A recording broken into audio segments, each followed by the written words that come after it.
And a very warm welcome to the Estadio Municipal de Morando do Corvo.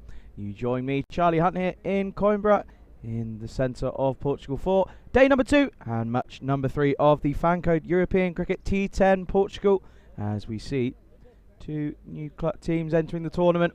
We've got Gamblers SC, a team who we've actually never seen on the European Cricket Network before, taking on Gorka 11, a team who we are more than familiar with now on the European Cricket Network. And you can see the lineups on your screens there. There are some names for the Gamblers and also for the Gorka 11 that we will certainly recognise. As for Gorka, there are names such as Suman Gimedi, who is going to be more than excited to get things going underway with the bat, as Gorka did decide to bat first after winning the toss. And it gives me an opportunity to say a very good afternoon, good evening, good morning, wherever you're watching from around the world, whether you're watching on the ECN European Cricket Network YouTube channel or whether you are watching in India on FanCode. I hope that we're all recovered after, again, another exciting day of cricket out in Italy.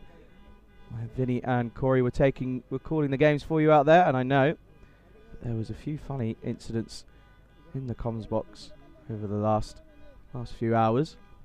Hopefully a bit more relaxed. Just myself here in the comms box this time. No chilies will be consumed, that's for sure.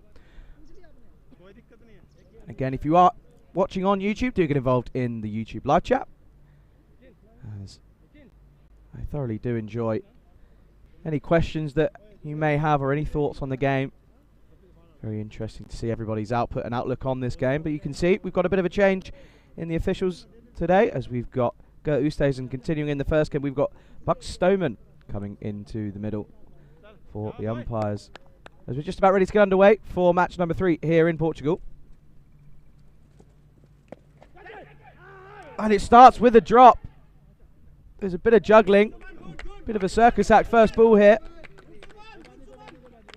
It was a bit just back of a length, and a little bit early on it was the batsman, and just clipped it to square leg, but he wasn't able to take this one clean. As we see again, straight to him, didn't really have to move, just got it all wrong.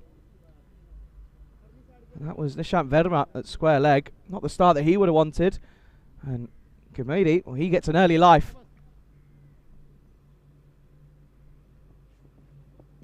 This is Fuller in again, but this is going to evade the man at square leg, and this is going to run away up the hill. It's not going to quite go all the way, as this time it's taken cleanly, and they come back for the 2. So off the mark are Gorka 11.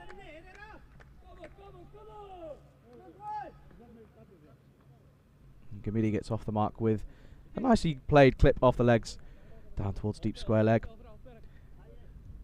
And Gimedi, well, last year he was one of the top batsmen in the tournament, and of 13 innings he ended up on 268 runs, averaging just over 26.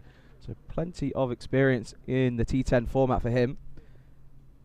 As we get to see Darji now, this is going to be called a dead ball. Umpire Buck Stoneman there, getting involved early on here.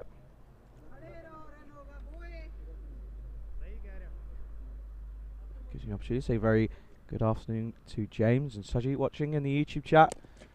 Well, doesn't wait any longer, and this is going to go all the way. This is going to be the first boundary here in match number 3. And it's Gimedi who gets us underway. A little bit too full from Kamboj there. Gimedi just showing us very early on here what he's capable of. Just gets that front leg out the way and makes no mistake. 4 runs early on here for Gorka.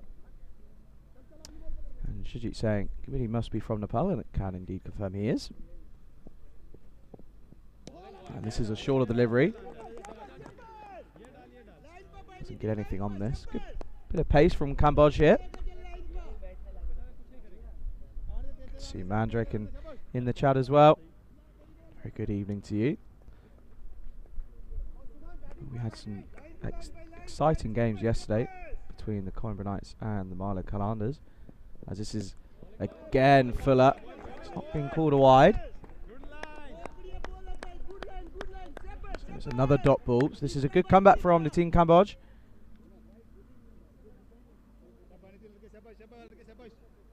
After being dispatched over his head for a boundary. He's had a good comeback so far, just pushing his line ever so wide, and really pushing it on the wide line.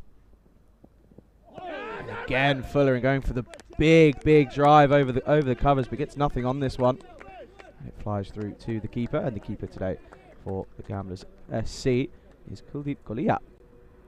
The clubs at the moment. That brings us to the end of the first over, and after first over, Gorka 11 are 6 for no loss. Let's take a look at the bat versus ball, and interestingly, obviously, the supercomputer. As you can see, it's the debut for Gamblers SC on the European Cricket Network, as previously mentioned. So, this is the first look. Obviously, a few of the players we do recognise playing for different teams in different tournaments, but this is a new club that's been formed here in Portugal. One of the best names that I've seen in a while, Gamblers SC. I'm more than sure that we're going to have an interesting battle on our hands in matches 3 and 4 this afternoon. We're going to see Parveen Singh taking the second over for Gamblers SC.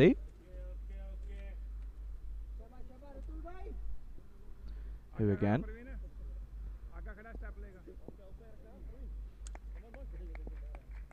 has never played in the ECN. He's a bit of left arm. It's a good start for his first delivery here on the European Cricket Network. Just getting this one to move across the left-handed batsman. Just take another look here. Good bit of lateral movement.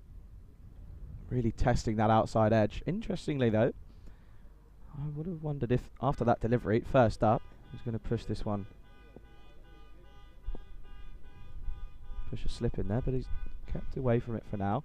Wow, and he makes the early breakthrough, and Darji has to go for a very simple duck here as it clips the top of middle stump, and he has to go, and that's the first wicket to fall here, and Gorka 11 are 6 for 1. And Parveen Singh looking like a promising aspect here for Gamblers SC as we take another look here. It wasn't the middle, it was the actual clipping of the leg stump. A great delivery nonetheless. Looking to advance down the pitch was the batsman, but he has to go early. And this is a great start for Parveen Singh. And Mandrake asking quack, saying quack quack, and he ponds nearby. Well, there's a river. There's a river that flows through Coimbra and through Miranda do Corvo, so certainly potential for some ducks, but we've had a few here already. This is a good start for Parveen Singh here. This brings new batsman Rahul Kumar into the crease. And this is clipped, and this is going to run away down towards the boundary. And it has been given as a wide ball down the leg side, so it doesn't clip anything. So it's going to be... Oh, there's a change in angle. It was actually, in fact, off the bat as I thought it was, just the clip in the thigh pad. And it ends up running away for a boundary. So 4 runs. Rahul Kumar yet to get off the mark. 4 runs nonetheless. Just losing his line a little bit there was Parveen Singh.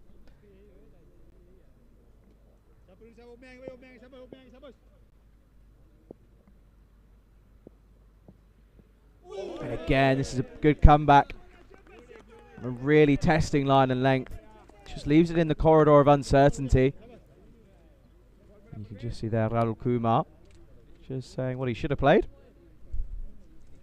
There's a comment here. Could you give a shout out to my cousin Fred, who's been watching with me all day? Well, good afternoon to you, Fred. I hope you're well and hope you enjoyed the cricket that was played out in Italy. And we've got 2 more thrilling games for you here in Portugal.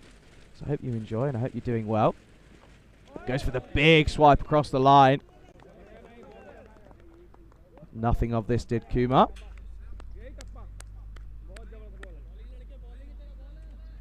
Kumar, who has hit a T10 50 in this calendar year. He's averaging just under 20 at the moment. So again, a more than capable batsman coming in at number 3 for Gorka here. Well, talk about the commentator's curse. This one stays low, finds the inside edge, and it plays onto the stumps, and he has to go. So it's the second wicket to fall here in the second over. And Gorka are now 10 for 2. This one just staying low, just skids along. There's not really much that the batsman Kumar could do. But he has to go, has to make the long walk back. And that's 2 consecutive ducks here. And that means that after 2 overs, Gorka struggling ever so slightly, 10 for 2.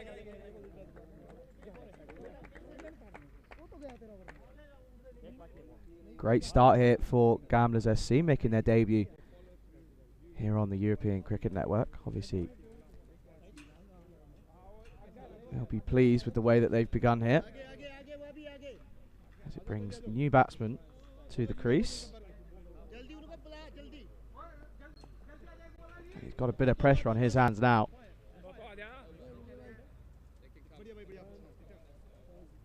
As that new batsman is Nazrul Atul,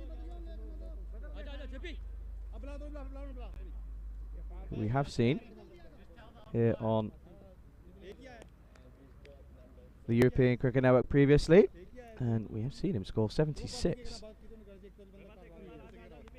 That was back in last year, so he's technically he's got a very good average. Only played 6 matches, but he's got a good average of just above 46. So once again, a more than capable batsman. However, in the context of this game at the moment, I think they just need to see him get bat on ball and just stay in for the next over or 2. Just settle the ship a little bit. Maverick saying thanks, he says he's doing well and he's loving the East End. Well, that's great to hear. European Cricket Network taking the world by storm at the moment. As we continue here in the 3rd, and this is a lovely shot, just back of a length, bit of a short delivery, given the width, and he gets on this one early and he punishes it, and Gamaidi moves on to 10 now with another boundary to his name. Isn't a terrible bouncer, but I think Gamaidi just proving that he's not really getting pushed for pace here. As it is Nitin Kamboj continuing here into his 2nd over. Not the start that he would have wanted. This is Fuller, and that's good cricket from Gamaidi, from Suman Gamaidi there. Just dropping and running this one into the offside.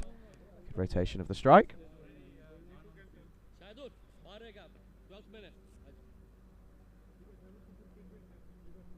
And Idushan as well, saying he's watching from Sri Lanka. Well, I hope you're doing well. Just goes to show the reach of European cricket at the moment.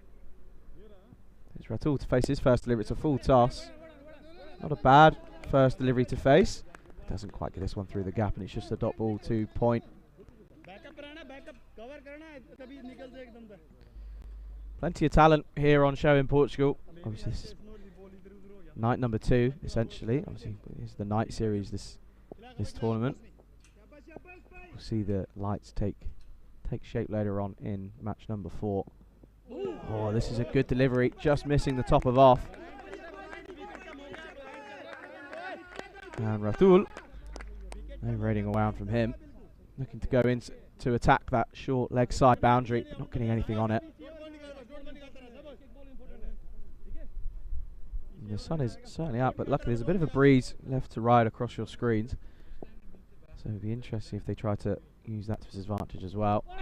Well, he won't, as this one rattles through and the stumps go over. And that's another wicket, and Gorka struggling early on here as they now fall to 15 for 3 in the 3rd.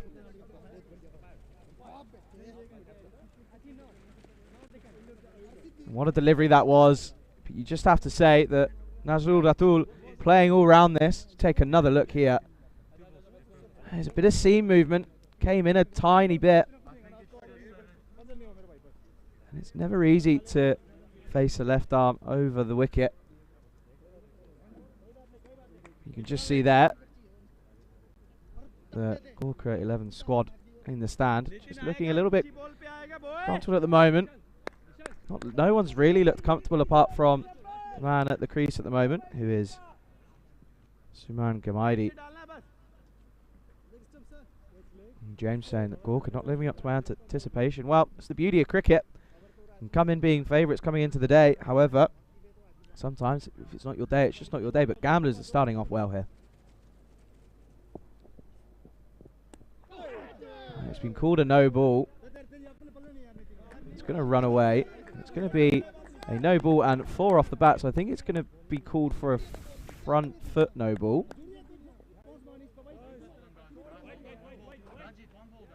And it looks like it was a front foot no ball. So a good call from umpire bucks. Is this off the bat? I think it might have just come off his shoulder. Doesn't seem like he's in any pain.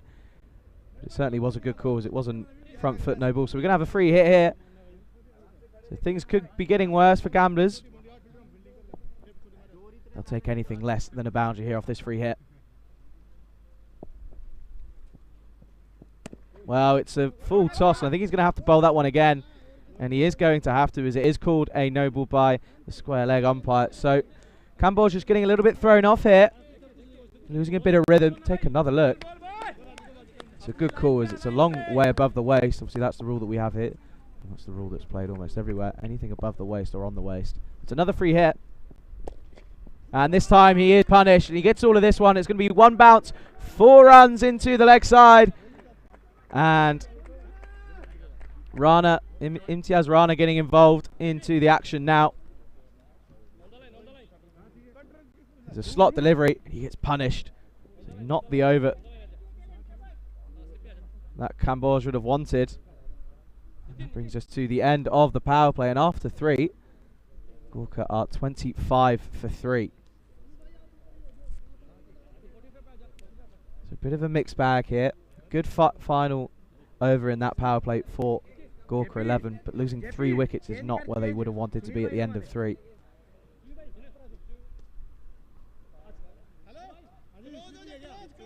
See the fielding restrictions come to an end.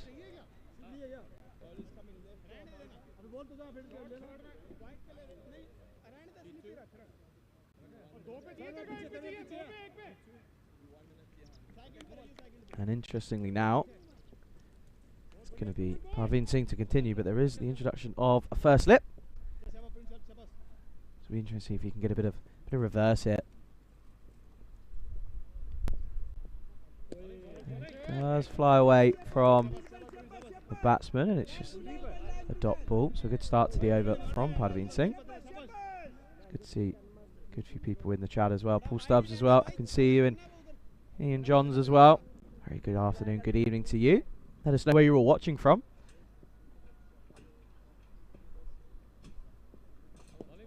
And this time it is going to be given a wide. So it's given a wide outside the off stump. So Parveen Singh just struggling a little bit with his line here. Just looks like he's lost a bit of rhythm. But what a first over that was. A double wicket maiden. Very, very rare that you'll see that here on the European Cricket Network in T10. This time felt as if it was in the slot, did Sumangamidi. Couldn't quite get the connection he wanted, and it's just another dot ball. So this is, again, a good over, apart from that one wide so far. Just looks as if he's getting it on a good line and length at the moment, is Singh. This is just back of a length. It's just pushed into the leg side, and they're just going to come through for that single.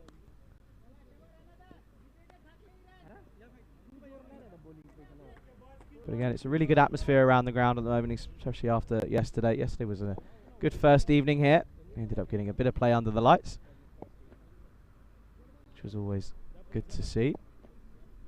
The players just saying that they were really enjoying themselves yesterday.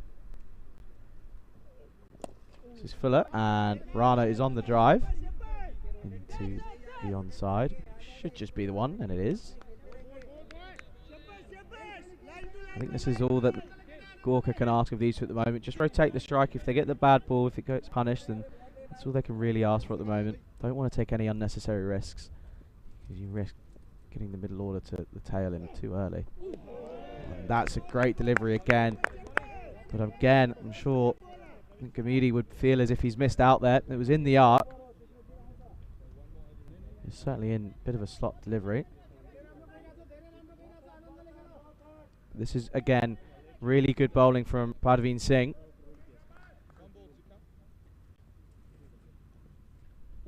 Can he finish off his spell strongly? It's just pushed into the offside, and it's just the 1 run. So again, another outstanding over from Parveen Singh, with just the 4 runs coming off of it, and that leaves him with figures of 2 for 4 off of his 2 overs. And after 4 overs, Gorkha 11 are 29 for 3. So there you go. There's a bit of look at the stats gun at the moment for these two teams this evening. And there are some names missing out. So Gorka 11 missing. Khan there, you can see on your screen. He isn't involved at the moment.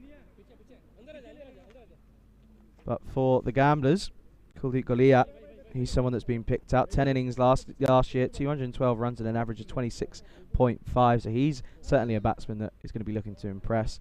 And also Krishna as well. He ended up scoring 47 last year as well.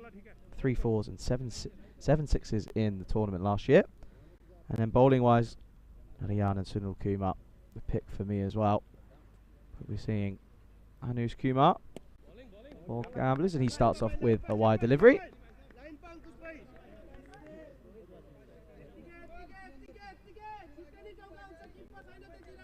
And it's a good call from the umpire. I like that consistency. Anything on that line, he is calling. See, Bucks wasn't present yesterday. He was around the ground helping out, but he's umpiring today. And Gennady getting this one all wrong. Didn't set himself whatsoever. Ended up missing out on this one. So he's struggling a little bit here. Strike rate just catching him up now. Just needs to get a bat on ball here, you feel.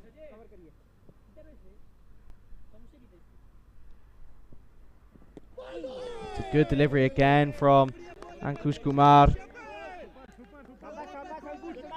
Bit of stump to stump bowling here. Nothing wrong with it whatsoever.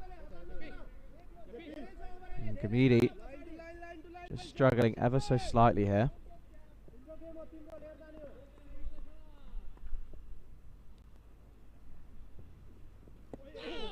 He's caught in two minds here now. I think the bowler's in his head a little bit here. He went for the 2 straight drives, misses out on both of them, and then this time trying to run this down to third man. And unsurprisingly so, Imtiaz Rana just goes and has a word and says, just calm down, plenty of time left here.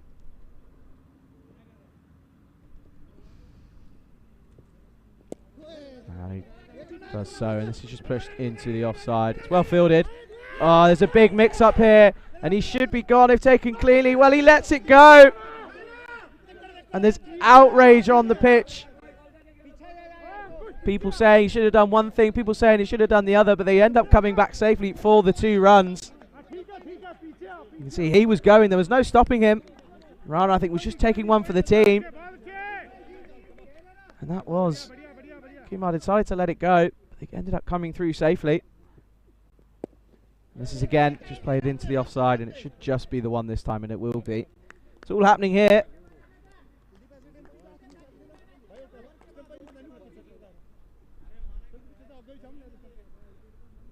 It brings Rana on strike. 9 off 4 for him so far.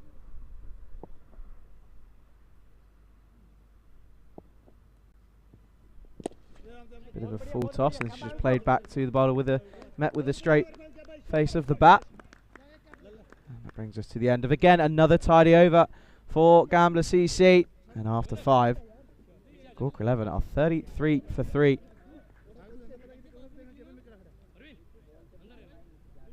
Take a look here.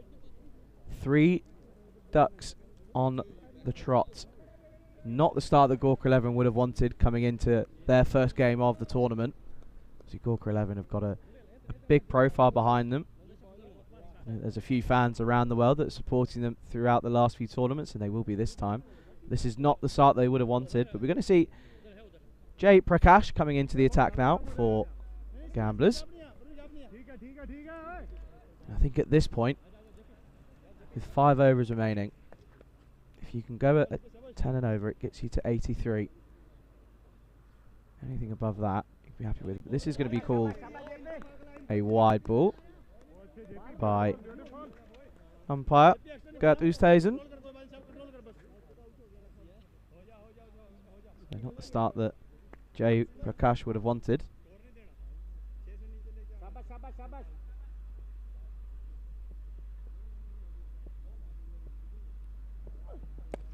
Well, and this is a swipe across, but there's a man out there, and I think he's done really well. It'll be interesting if we need to have another look at that. But I think, by the way that he's carrying himself, I think he knows that he's okay. There's a bit of a swipe.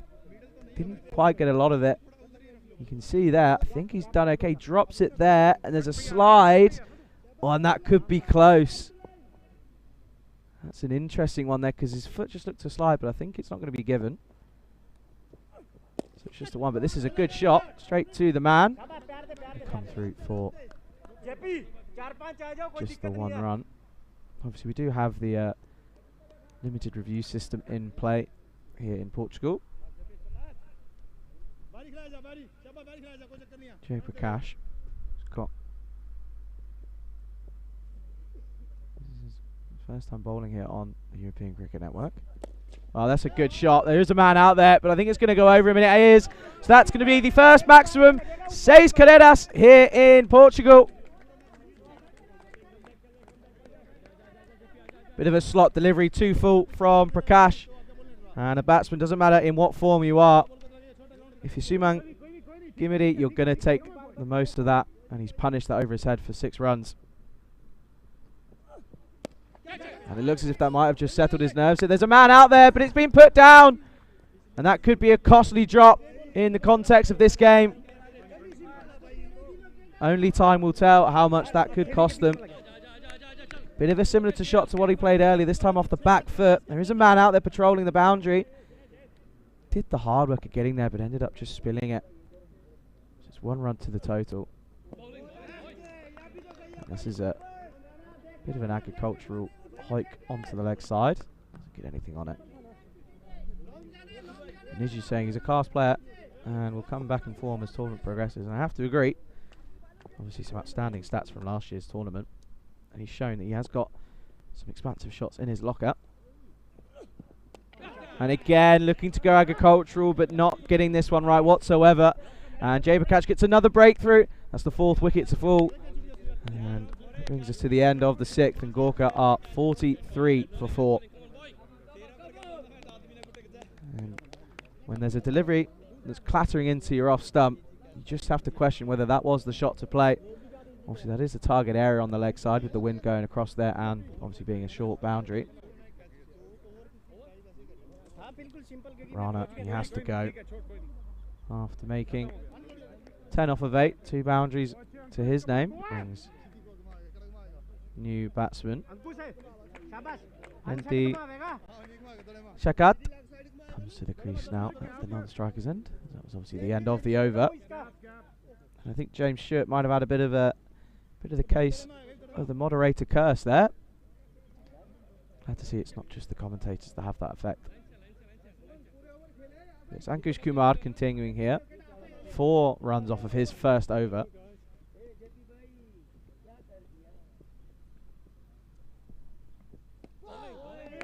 It's a good delivery again.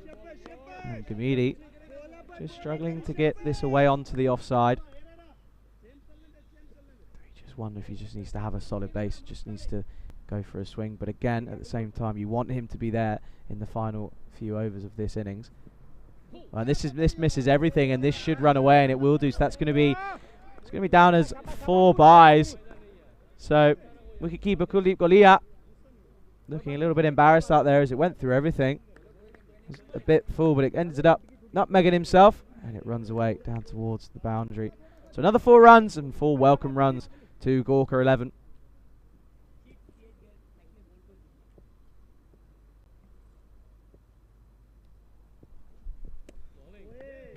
This is given a wide.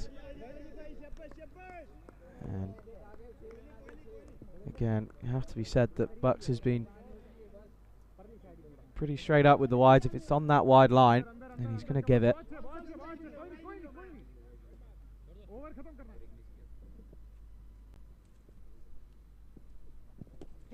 And this time it's Fuller. It sneaks this one inside the line, and it's not given this time.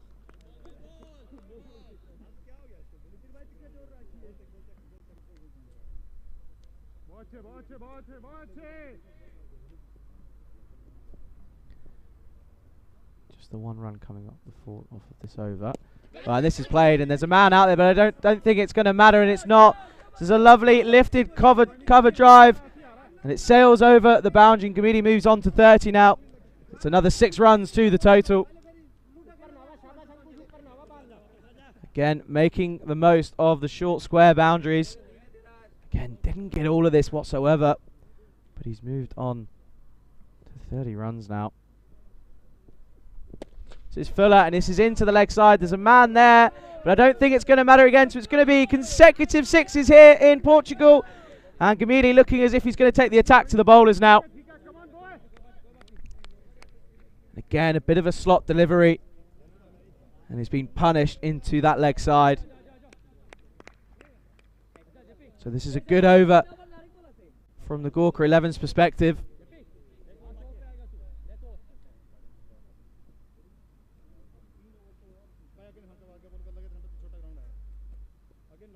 Moves on to 36 now.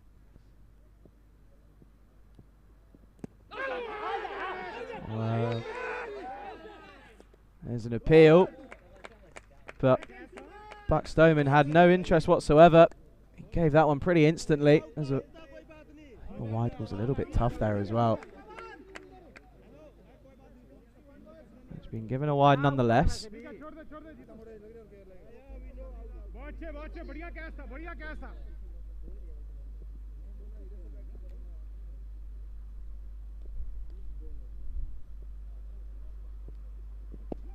It's a good comeback from Kumar as it brings a close to one of his best overs.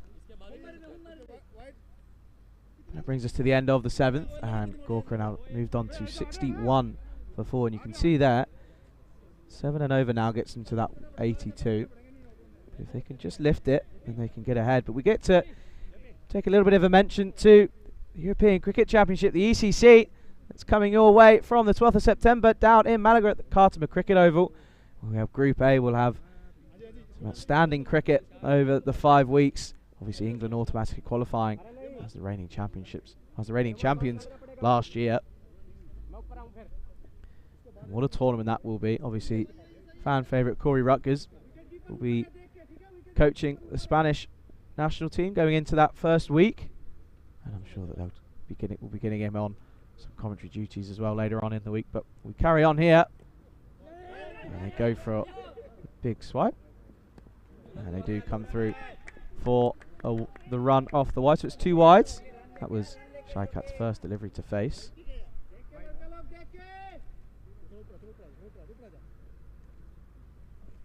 Sunil Kumar is one of the pick of the bowlers last year. This stays low, but he adjusts well, and he's hit this into the leg side. But they're going to come round, and it will be for just the 1 run. But Sunil Kumar last year bowled 13 overs in the tournament, ended up with figures of 7 for 58 off of 13 overs. Best bowling figures of 3 for 5.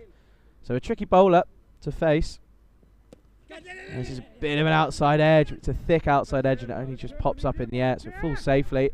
But it brings the danger man, Suman Gamidi, back on strike.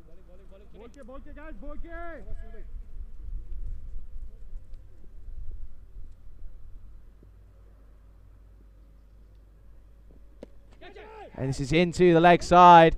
He gets nothing of this whatsoever. And luckily so, as there was a man out there. But I think if he would have caught it, it would have flown over the boundary. It's just 1 run to the total nonetheless.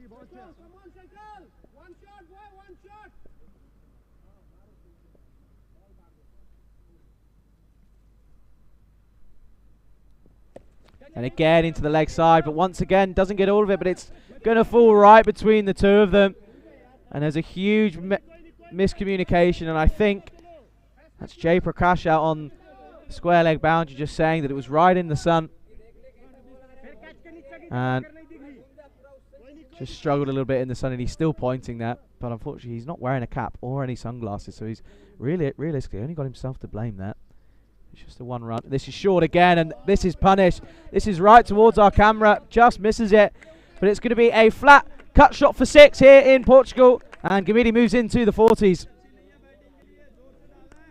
Sunil Kumar getting a bit of treatment here. It's too short, and that was rocked onto the back foot. It races away towards the boundary. It's another 6 runs. And Felipe just asking who's on commentary today. It's just myself here in Portugal. It's Charlie Hunt here. And this is Fuller. Goes for the big shot down the ground, but doesn't get anything on it. That brings us to the end of the 8th. Gorka 73 for 4. But yep, just myself here in Portugal, alongside obviously all the blue. We've got the blue crew here at the moment, and a production crew as well, and all the helpers around the ground have been outstanding over the last day and a half. And Mandrake just asking, how's your day been in Portugal? I haven't really been up to much, it has to be said. I had a bit of a lazy day today. Woke up, obviously had some breakfast, and then just pretty much just chilled. Pretty realistically, just caught up on some TV a little bit. It was just a bit of a relaxing day. It's been very, very hot here today, it has to be said, around the 33, 34 degree mark. So really been very comfortable. But it's going to be Ranjit Narayan into the attack, and it's just played to the man at long on for a single.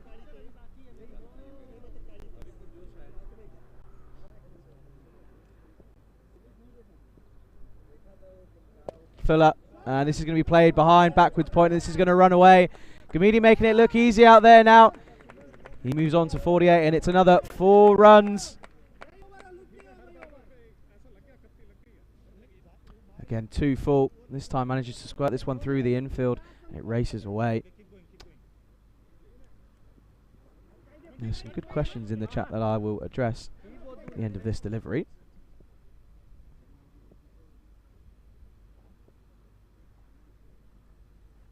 This is full, but this is 2 full, and that's going to go all the way, and that's going to be the first 50 of the FanCode European Cricket T10 Portugal, and it's going to be Suman Gamide who brings it up.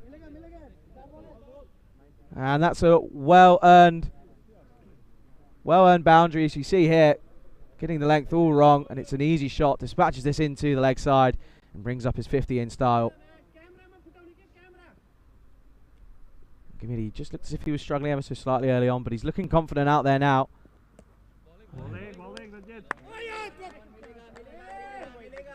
This is called wide again.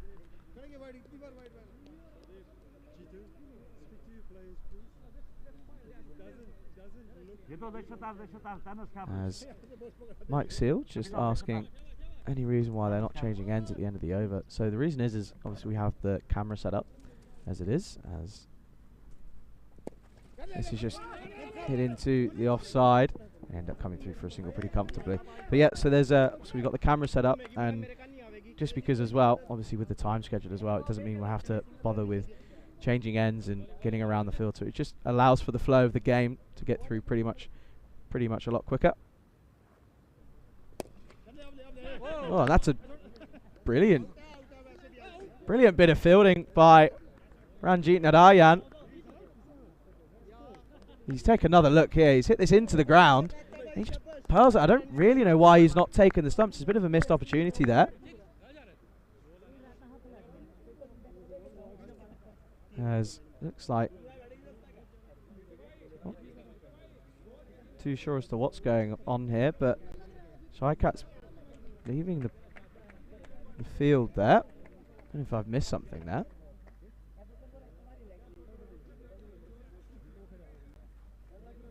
Nonetheless, it brings a new batsman to the crease, but you just see there. I don't think he has hit this into the ground. That makes a lot more sense. I've clearly misread that. So he's not hit that into the ground. It's on a bump ball. It's an absolutely outstanding catch.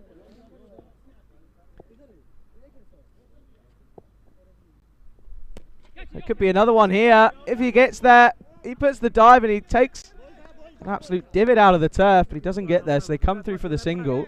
Any apologies for not calling that correctly. It was a bit confusing. This is just popped up in the air. 2 go for it. Keeper takes a tumble. It's all happening here. Then he takes a huge divot out of the ground. I don't know if the groundsman's watching. I'm sure he won't be happy with that. That was an absolute screamer of a catch from Ranjit Narayan.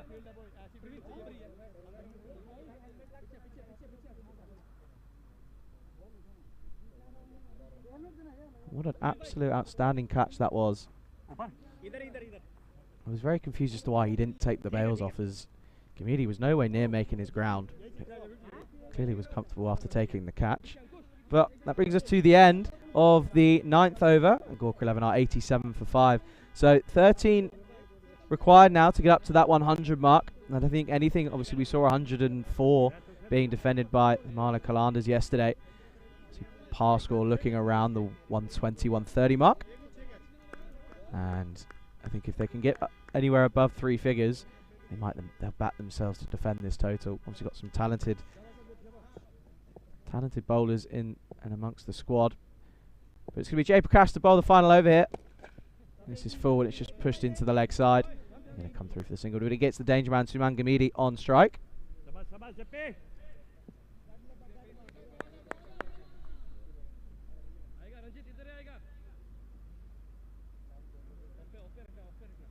Magic saying you should treat it like a holiday, Charlie. Well, I'm very lucky to do what I do at the moment. Has to be said, I'm very, very lucky. And talk about being lucky. This is going to run away and it's going to take some cutting off, but he does really well. The man out on the deep fine leg. As Gamidi gets a bit of a tickle on this one and it runs away. I think he was hoping it was going to go for 4, but that's outstanding work. It's just the 1 run.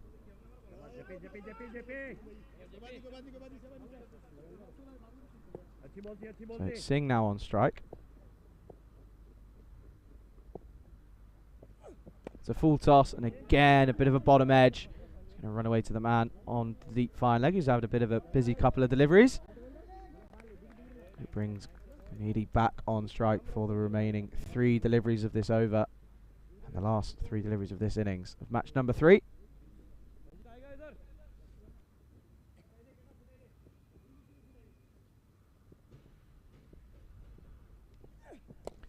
This is a good bit of death bowling, as this is again just played into the leg side, but they push the first one hard and it causes a fumble. That's really good running from the 2 in the middle, a good understanding of what's expected from the 2 of them, and they come through for the second run and it keeps Gamidi on strike. He now moves on to 58. Outstanding innings. He's had wickets tumbling around him. Can he get that boundary that they need? And he certainly can, and he does it in style, as that's out of the ground. Doesn't matter where you put the boundary, because that has gone all the way for a Maximo here in Portugal. And they're going to need a bit of a key there if they're going to unlock the gate.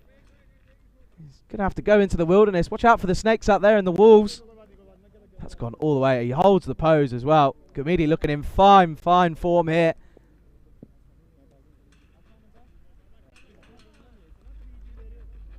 There's a reason why Gamidi was one of the top run scorers in last year's tournament, and he's proving it here. And he's very quickly run away to the top of the standings so far. They move now on to 98 with 1 delivery remaining.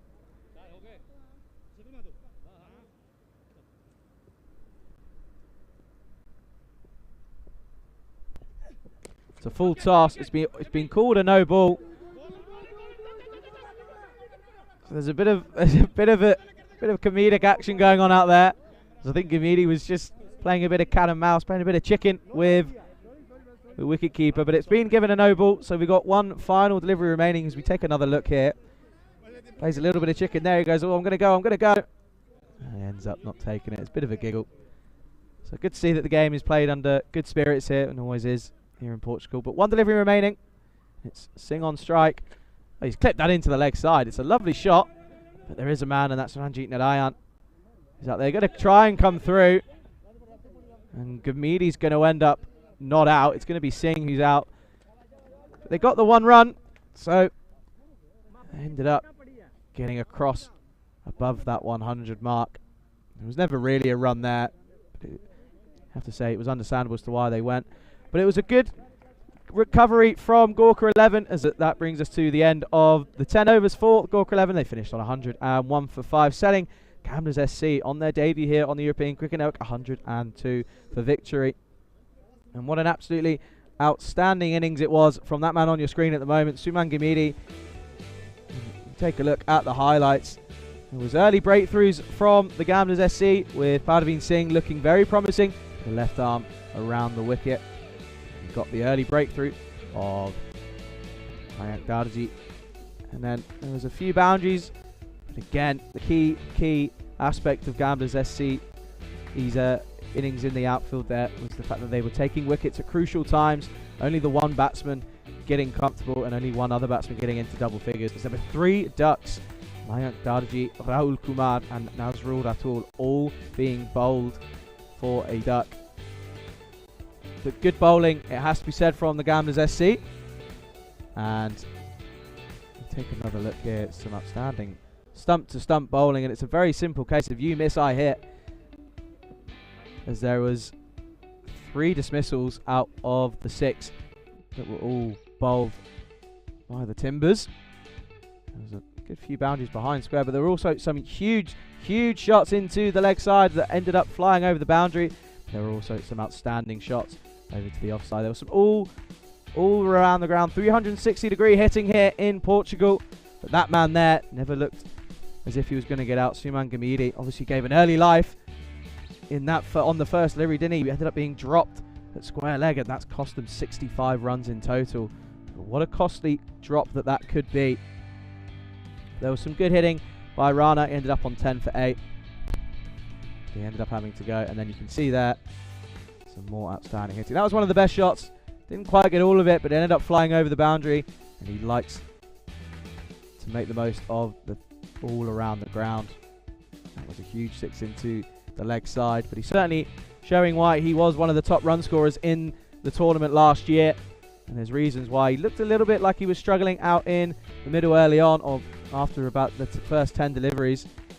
But after having a bit of a tough moment, he put his head down and ended up running away with it, as he ended up with a strike rate of 171.05. And that was because of shots like these, making the most of full tosses. And then this one, what a catch that was. Ended up thinking it was a bit of a bump ball, but it was straight off the bat face. And he's taken an absolute screamer there from Ranjit Narayan. And he did have to go, but I'm sure that Hardeep Singh Shaikat is not going to be too upset when you get catches taken like that. But that brings us to the end of the first innings. Take a look at the scorecards there, as we'll be back in around 10 minutes or so for the chase, as you're watching the FanCode European Cricket T10 Portugal with myself, Charlie Hunt, here on the European Cricket Network.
And welcome back to the Estadio Municipal de Marando do Corvo here in Coimbra, where you join me, Charlie Hunt, here on the European Cricket Network for innings number 2 of match number 3 here on the FanCode European Cricket T10 Portugal. And you can just see the Gamblers SC batsmen making their way out as Gorka 11 ended up making 101 for 6 off of their 10 overs. And they have set 102 for victory here for Gamblers SC on their European Cricket Network debut.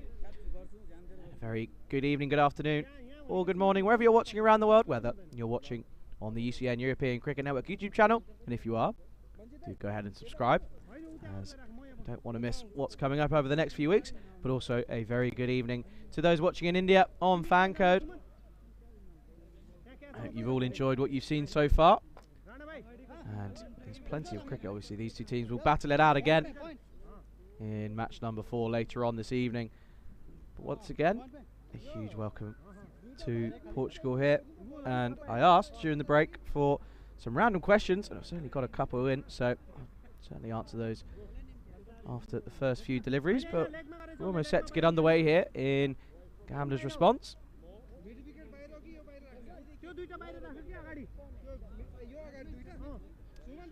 as it will be the two opening batsmen of Kuldeep Golia and Amandeep Kokar, both of which last year, Kuldeep Golia for the obviously not for the Gamblers, but last year in last year's tournament, he had 10 innings, scoring 212 and an average of 26.5. He had a high score of 70. So you feel like there might be a little bit of pressure on Kuldeep Golia here, but it's a target that's certainly below par, as we would have said that par is around the 120, 130 mark here on this ground this week and for the next week as well. But we're going to see how the Gamblers can get on here in their first game on the European Cricket Network. We're about to get underway here for the chase. Starts off with a low skimmer. It's going to be called a wide for the first delivery, so he's going to have to bowl that one again, starting in classic European cricket style. Starts off with a wide delivery. Do you get any more random questions in, as I will start going through those questions in a few minutes. Once again, Kuldeep Golia, a very talented batsman.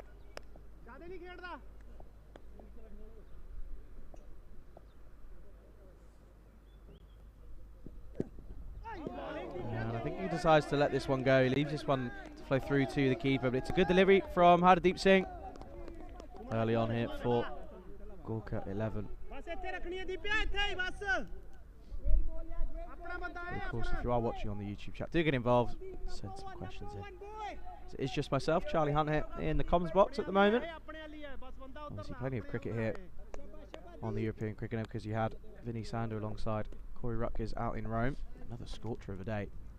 This is back of the leg, just played into the leg side. There's hesitation, it's all happening, and it's a misfield. Bit of yes, no, maybe. They both met in the middle, ended up running a run, both of them. They ended up turning around and saying, no, we're not doing it. And a bit of a mix-up early on here, pressure building. And Kokar saying early on, right, I want loud calling. He didn't get anything from him there. Bit of nerves early on here for Gamblers SC.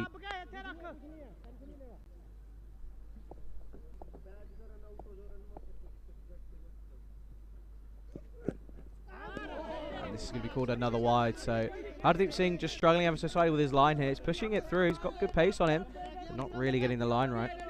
So the first question we had was Anish Krishna saying, do you play cricket yourself? If yes, at what level and where? So I currently play club cricket out in Spain, in South Spain, for La Manga Torrevieja Cricket Club. And I've played pretty much all of my cricket in Spain, so that's where I grew up. And I represented Spain at age group level all the way up to under 19, played for Spain A a couple of years ago as well. And then I moved back to the UK for college and for university. I played for Oxfordshire County Cricket Club under 18s, I believe it was, under 19s. This is again played into the leg side. And this is going to be the first boundary for the Gamblers CC. This one's sitting up more. Hardeep Singh just not really pushing this one through. Kuldeep Walia making the most of this one. It's going to be the first boundary in the response from the Gamblers. And going back to that, so yeah, I ended up playing a bit of cricket for county cricket for Oxfordshire, and played some club cricket out there, and then I've moved back to Spain, and I'm now playing down in La Manga Torrevieja Cricket Club on the beautiful La Manga Resort. Plenty of cricket, great cricket locations out in Spain, obviously Desert Springs as well, and obviously Cartama, the wonderful Cartama. This is just clipped into the leg side, but man, it's deep, long on. So it's just going to be another one run. So good cricket, rotating the strike after getting the all-important boundary. But thanks for your question. Yeah, thanks for your question, Anish. Can't anymore. Do let them put them through. Yeah, I played for Spain under-19s in World Cup qualifiers a few years ago. Wasn't a very successful tournament as a team. But it was certainly a great experience nonetheless.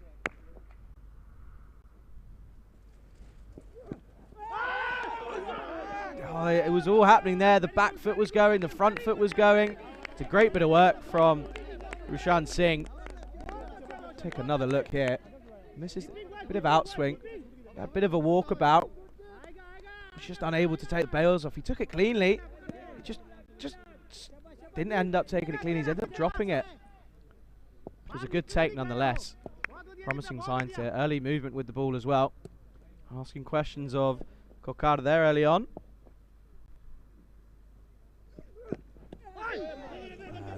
Again going for a big shot, but they're just going to gamble through for the single. And that brings us to the end of the first. And after the first over, Gamblers SC are 7, correction 8 for no loss. And gives us an opportunity to talk about this stat of the moment. Now standing at 395 matches without a golden ball. And I know that there's been a couple opportunities over the last couple of days, but it's just not happened. And obviously with every game that passes, you do end up getting closer and closer to that golden ball. But I wonder if we're going to get one this evening. Could be a close one here, obviously with a below par total. They're often one of the harder ones to chase down. Could we get to that 400 mark? Be very interesting to see. I've also got Mandrake saying, sounds like you have a very strong British accent. Where are you from originally? So yeah, so I was born in Essex, just outside of London in the UK. Lived there until I was about 9, and then moved to the south of Spain with my parents as well. So, nice.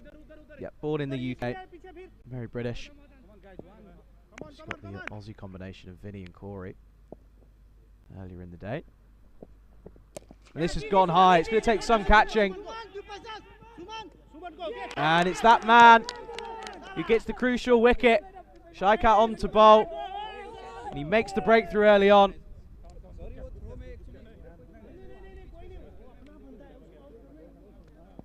And as we take another look here.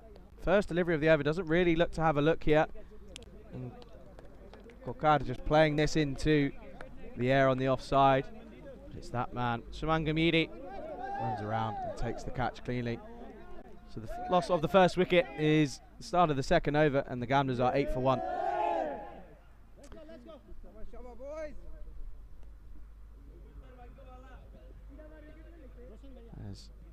There was one more, I believe there was, from James, just saying, when you were a nipper out on the oval, which was only about 3 weeks ago, did you have your coach tossing out ice cold oranges to you whenever it got hot, or was that just for us Aussie kids? Well, obviously I play, as I said, play down in Spain, and we were playing in, it must have been about 35, nearly 40 degree heat.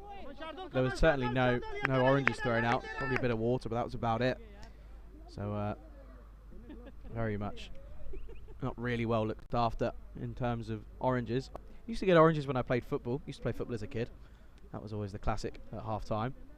No, not in my cricket, has to be said. Just catching up on the chat now. Glenn Evans in the chat, hope you're well.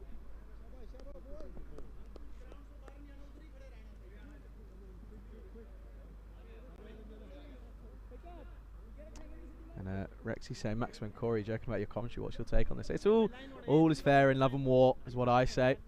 It's a good family here at the European Cricket Network. And no, all is fair in love and war. Nothing wrong with a bit of banter. I've got a lot of respect for both of those two. So No harm, no foul. This is going to be called a leg side wide, and they're going to come through for another one as well. So, new batsman Ankush Kumar getting a bit of a let off there.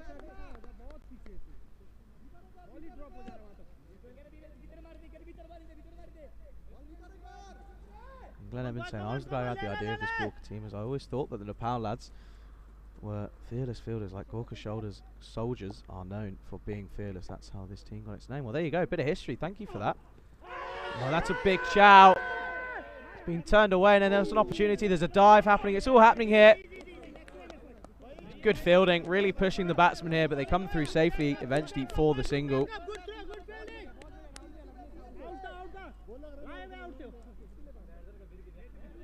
Glenn, thank you very much for that. That was a really good bit of information, much appreciated.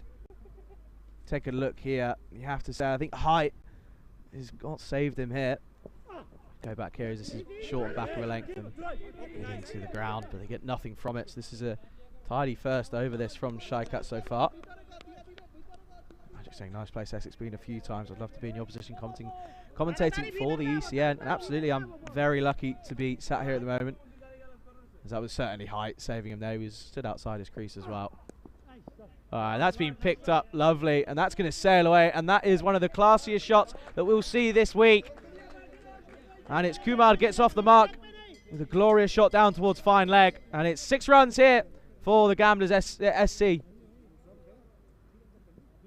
Didn't quite get all of it, but he just caught up with it, and it ran away, and it flew over the boundary. So a nice shot in the end from Ankush Kumar.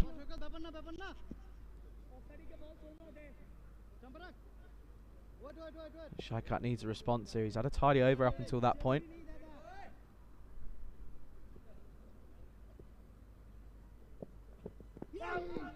There's a bit of an appeal, but I don't think it clipped anything. And then there's a shot at the stumps. And again a shot at the other end. It's well backed up. But Golia was a long way past the striker end, so there was no chance of a second run there. It might have just clipped the pad of Ankush Kumar, but I don't think it was going to be going on to hit any part of the stumps. He's going to have to bowl this one again. So Shaikat, after a promising start, struggling towards the end of this over.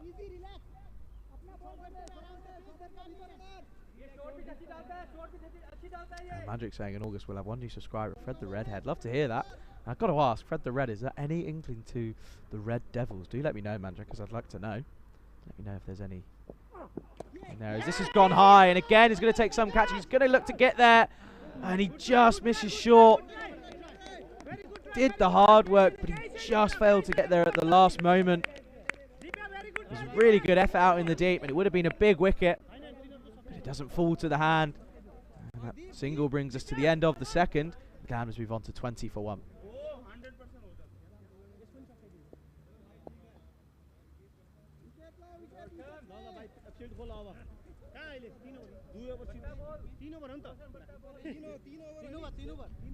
Once again, if you are in the YouTube chat, first of all do subscribe to the YouTube channel, ECN European Cricket Network, because we get to take a look at the standings at the moment. So as you can see there, Marlow, after the 2 games yesterday, taking 2 from 2. But it has to be said that the Coimbatore Knights didn't play terribly. Just a few too many dot balls in that first game, ended up falling 8 runs short and then losing by, I think it was 24 in the second game. But the middle order looked promising yesterday in the second game, getting some vital runs, helping out the net run rate for sure. But it's going to be Hardeep Singh to continue here in the third. This is Fuller, just kicked into the leg side. Good intent in the field. Again, leading to what Glenn was saying, obviously, about fearless soldiers and what have you. Certainly, yeah, you can see the evidence of that here on the field at the moment.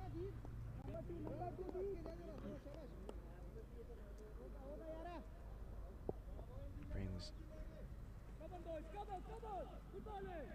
Anush Kumar back on strike. Just leaving his bat out on the offside here. Just wasn't. It was a bit of a nothing shot, really. There's no intent behind it. Take another look. Just sort of wafting his bat right out in front of his nose. Didn't get to the pitch of the ball whatsoever. But again, a good bit of glove work from Lushan Singh.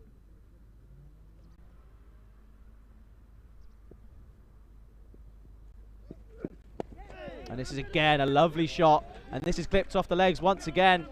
So Ankush Kumar looking comfortable when it's off his pads. It's another boundary to the Gamblers.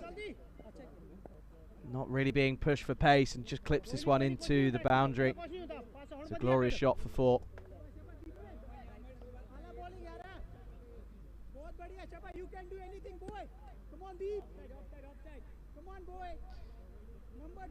You feel that they're going to need to break this partnership. It's only worth a couple, but it's looking promising here for the Gamblers. And that's a good shot. Again, clever cricket, sensible cricket from Kumar. Gets the boundary and then just plays a sensible textbook off drive. And they come through for just the single. Hasbul Hussain in the chat as well, saying he's fine. Hopefully everyone enjoying the tournament. Obviously second night here, second of 14. So plenty of cricket, even on Sunday. Plenty of cricket to come your way. So do subscribe if you're watching on YouTube. If you're watching on FanCode, do tune in. Right, this is hit well, but there is a man there. I don't think he's going to get there. He's not quite got all of this. And I think from my position, I was almost glad he didn't, as that would have been coming right towards myself here in the commentary box. But it's just the one run. Again, looking comfortable out in the middle at the moment. Magic, let us know about Fred the Redhead. I'd love to know if there's any connection to the Red Devils, Man United. It's going to cause some controversy, but that is my team. That's who I support. This is a beautiful shot. Textbook cover drive. Just clips this one through the point cover region, and it runs away for another boundary. The away swing helping it. It's on its way, and it runs away for 4 runs. That brings us to the close of the third and to the end of the power play. Gamblers are 31 for 1.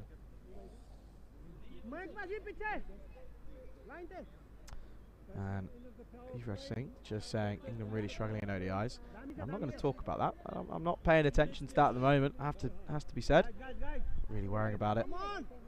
Paying attention to this game that we've got on our hands at the moment. Gamblers SC looking like they're going to be running into this. They currently 71 off of 42 now required. It's going to be Shaikat to continue here. So very interesting that opening bowlers are going to be bowled out early on here. No one getting held back for the death. It's a good bit of work from Lushan Singh. He's looked really promising with the gloves, it has to be said, early on. Just get a glove on that one and prevents it from going for any more than just the one that they come through for.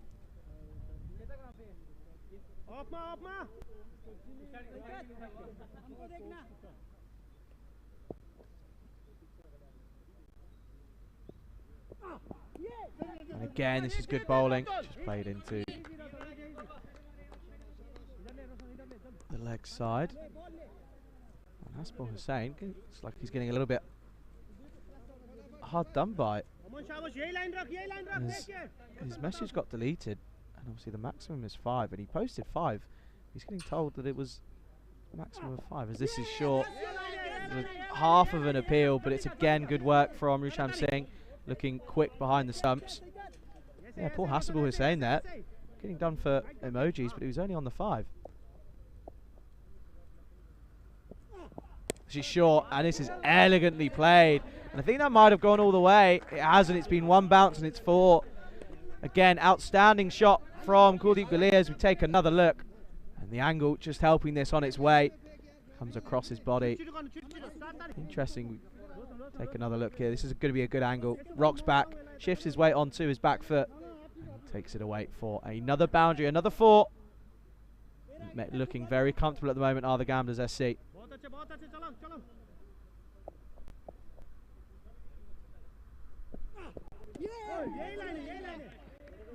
And way too early on this one. It was a bit of a similar delivery, but this time trying to play it into the leg side, trying to switch things up a little bit.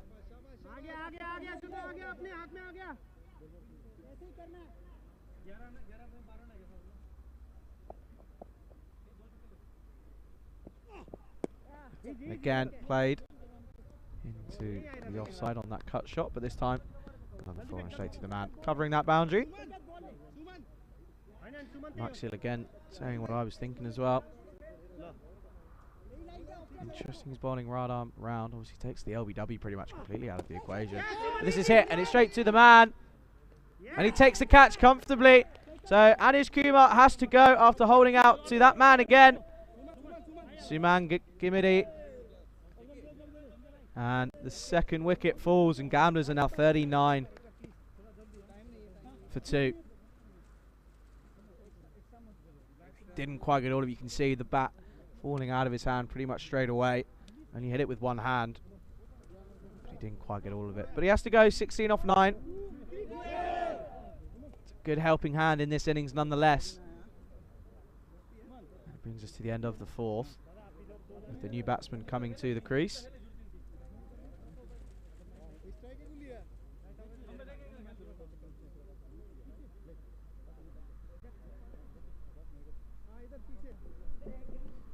So you get to take a look at the schedule over the next coming weeks. We've got 4 weeks in Germany, and Rico will be out in Dresden for those as well. And then we go to Belgium, where I'll be joining Vinny Sandu in the commentary box for the 2-week series there on the 29th of August. And then after that, we go to the ECC, what we discussed earlier.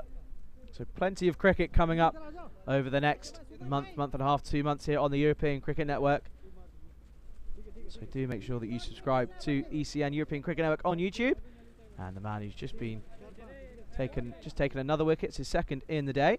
He's going to be given a bowl. So we're going to see Suman Gimidi with the ball. Can he drag his team back into this? Sure, it's an appeal from all around the ground. But it's not given. Take another look here. It was a bit short. It was impact outside the leg stump, so definitely going on to miss. So again, a good call.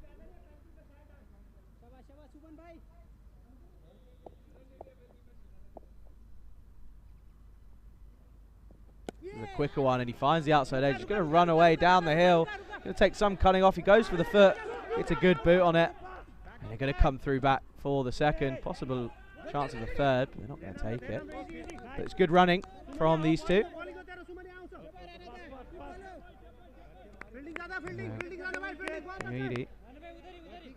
Pushing this one through a little bit. Actually asking if they're only in the UK.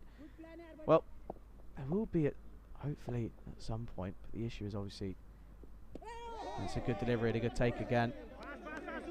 But it's finding clubs with artificial wickets. Obviously, if we do a 2-week tournament, then doing it on turf pitches, it's not easy to maintain, as this is just dabbed into the third man region. It's cut off by the man out there. But yeah, no, it's just a matter of finding the right area and the right place to do it. Obviously, for a nice 2-week tournament would be ideal to have an AstroTurf wicket, as it just makes the logistics of it all a lot easier. But it would be great to get out to the UK at some point. Obviously, many talented cricketers out there. Obviously, the England 11, they'll be straight into finals week for the ECC later on in October, after winning last year.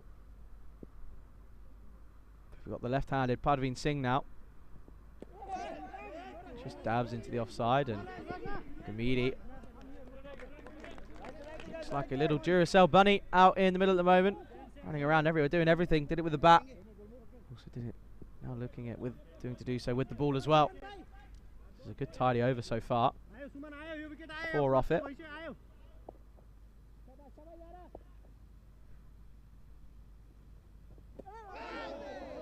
And again finishes with a dot ball, so a good over, just restricting Gamblers a little bit there, just the 4 from it. And at the halfway stage, the Gamblers are 43 for 2. Take a look at what's happened so far. Galia still there, Kukar getting a duck. It's the 4th duck we've seen in this match, let alone today. And then Padveen Singh as well. He's in there at the moment alongside Galia. Galia just moaning along at just under a run of ball. So you need to do, if you've got players around you hitting big, but if you're the in batsman, then going to need to make the most of that.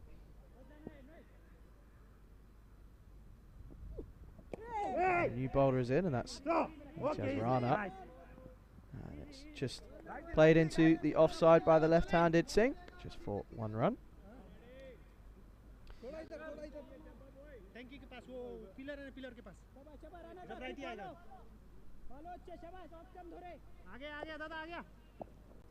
Is Leo going to look to go big here? This is short. He splits the field and it's going to run away down the hill. We're not going to cut that one off. And that's going to be another boundary. Anguilla looking comfortable out in the middle at the moment. He moves into the 20s. 6 back and watches that one fly through the infield. And it's another cuatro carreras. 4 runnios here in Portugal. Hits this well, but there's a man there. And he watches it well into the hands, and it's just the one. So again, Suman Gimiri looking pretty comfortable out in the middle at the moment. With bat, ball, and out in the field as well.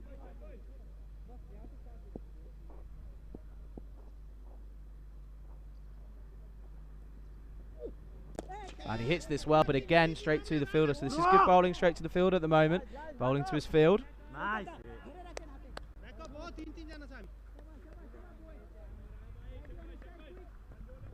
But Singh looking comfortable out in the middle. There's good conversation about sort of the international scene at the moment, obviously with the World Cup coming up. I'd love to know everyone's predictions for the next World Cup coming up, the T20 World Cup. I know that. And that's a big wicket.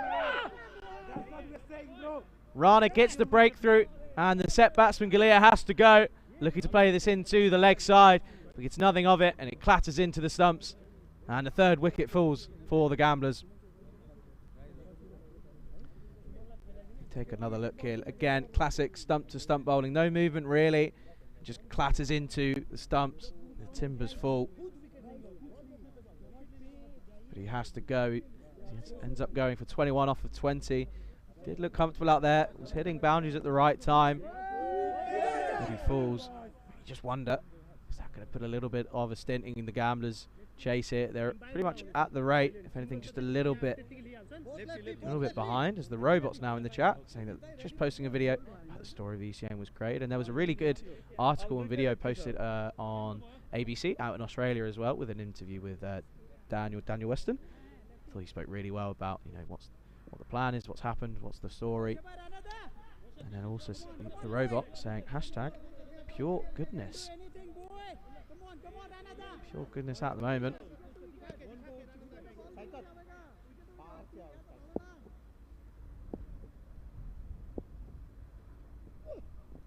Oh, sounds like there was a little bit of a nick there, but it's going to run away.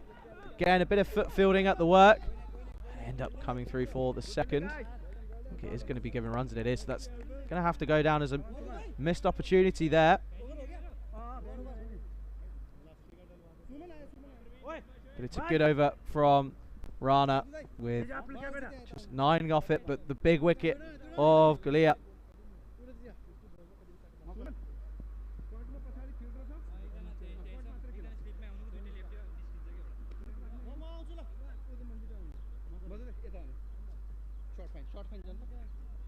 So we can take a look at some of the bowling stats here. 2 wickets for Shaikat, going at 9s at the moment. 3 of the bowlers going at 9 and over.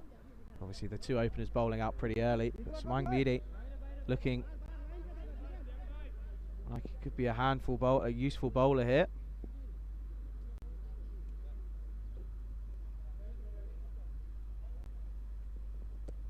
Goes for the big swing, but doesn't get anything on this.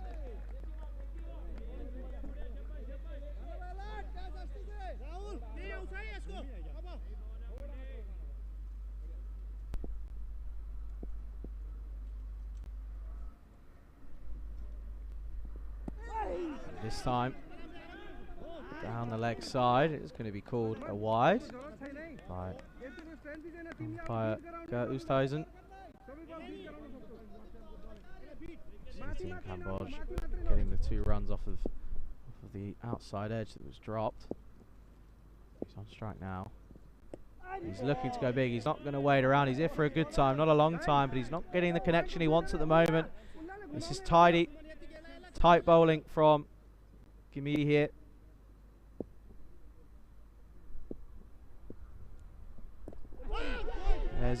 I think he's been bowled, and I think he has been bowled. He's been bowled round his legs. He's unaware yet.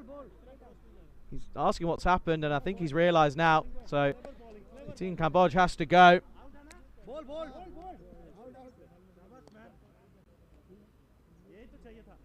And he has to go.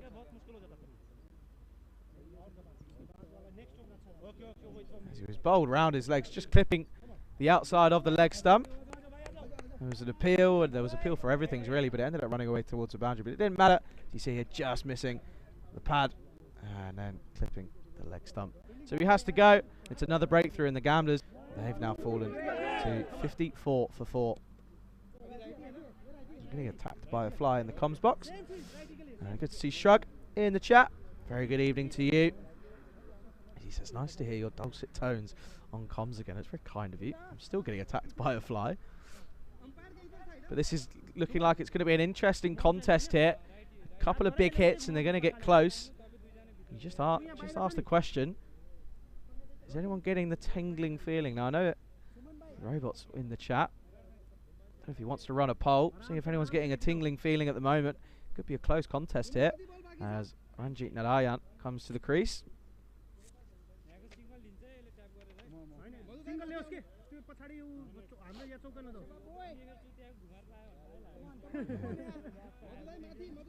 Getting the breakthrough there.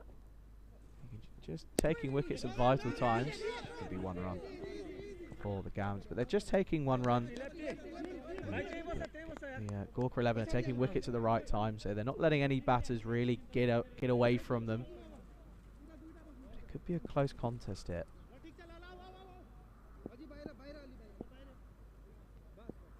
Mike saying that they think they're going to come up short here. Oh, it's 47 off 20 at the moment. That's gone straight up, but don't think he's going to get it. He's completely misjudged it. Now he's got to work, and he does actually end up doing a really good job of preventing it from going over the rope. And that was Parveen Singh getting a huge outside edge going straight up in the air.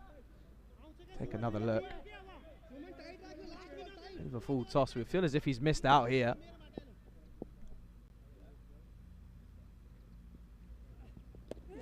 And this is just played into the offside. And it's collected rapidly by the Duracell Bunny himself. Suman Gimini cuts it off and it's just a one run.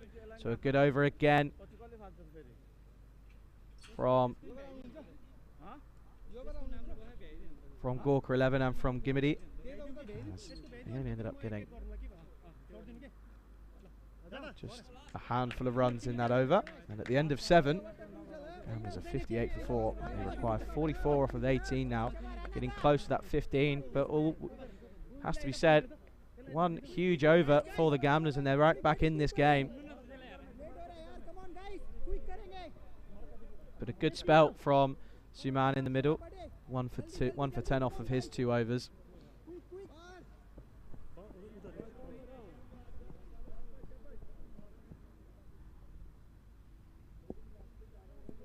But it's going to be Imtiaz Rana to continue.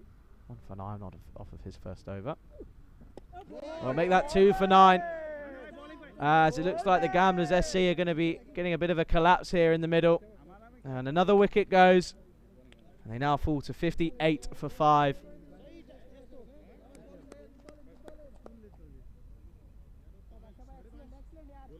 And he has to make the long walk, does Parveen Singh, looking to go big. He knows that that's what's required. That one just staying low, hitting the base of the stumps. Again, line and length bowling, stump to stump, pace off. It's really the key here. Make the batsmen have to generate their own pace, their own power. Gamblers just looking as if they're going to get a little bit of a struggle here.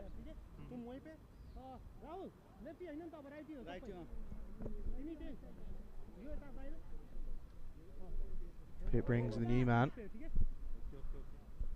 Mela into the action now.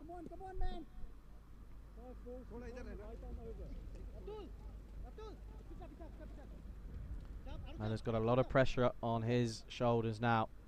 Need some big bombs here if they're going to get anywhere near this total of 101. It's a below par score. As he hits this well down the ground. Straight to Hardeep Singh. It's just going to be the one run as it brings Narayan back on strike. He's only faced one delivery himself, so fairly fresh batsman, both at the crease at the moment.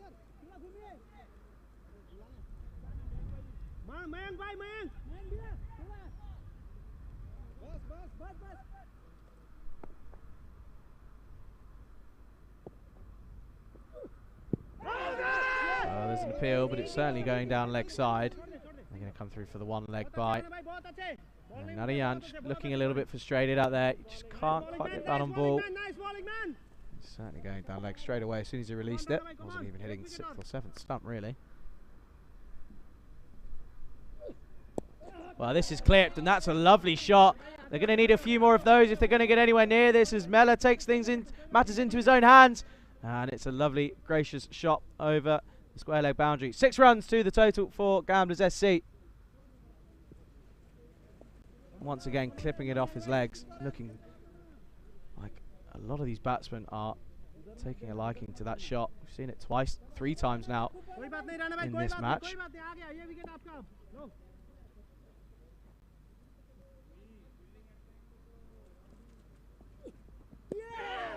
It's a good comeback. However, Mela feels as if he's missed out there. It was a bit of a shorter delivery, trying to play it through the offside. You just wonder, just taking a step across, targeted that leg side boundary once again. But it's a dot ball and it's a good comeback from Rana here.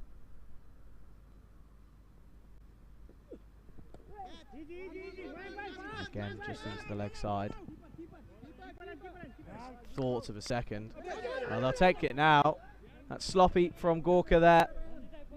Really a bit of an unnecessary shy at the stumps. The keeper just getting a bit of a dodgy bounce by the look of it. And they come through for the second. So, again, a good over. Brings us to the equation where it's 34 required off of the final 2 overs. It's certainly reachable. Take a look there. They were above the run rate for so long. Just in the middle of that 6th over, or the 7th over. Just getting a few too many dot balls, and the boundaries have dried up ever so slightly. But we're now going to see Madhukar Thapa into the action now. This is played into the leg side. There's a man out there.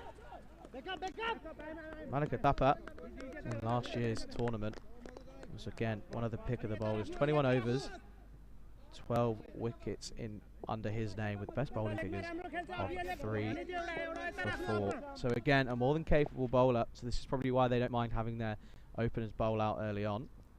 Oh, this is full. Gave it a bit of air, bit of dip.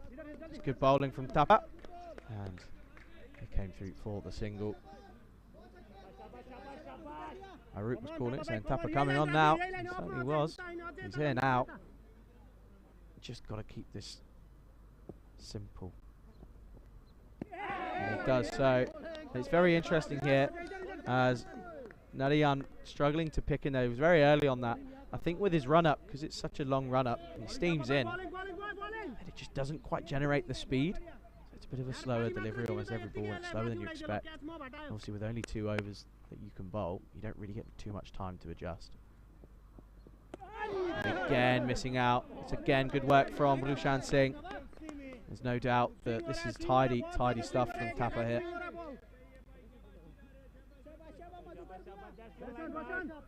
It's good intent out in the field from the Gorka 11.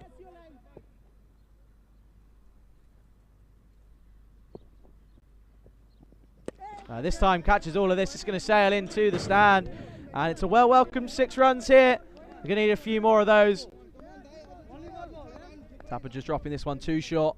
Not rushing for pace as what we mentioned earlier. And this time, Narayan just rocking back and gets all of this. 6 runs to the total. So now 26 needed off of 7 now.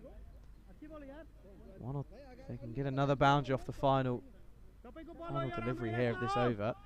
They can get it to below. They can get it to 20 or 22. They might feel as if there's an outside chance going into the last.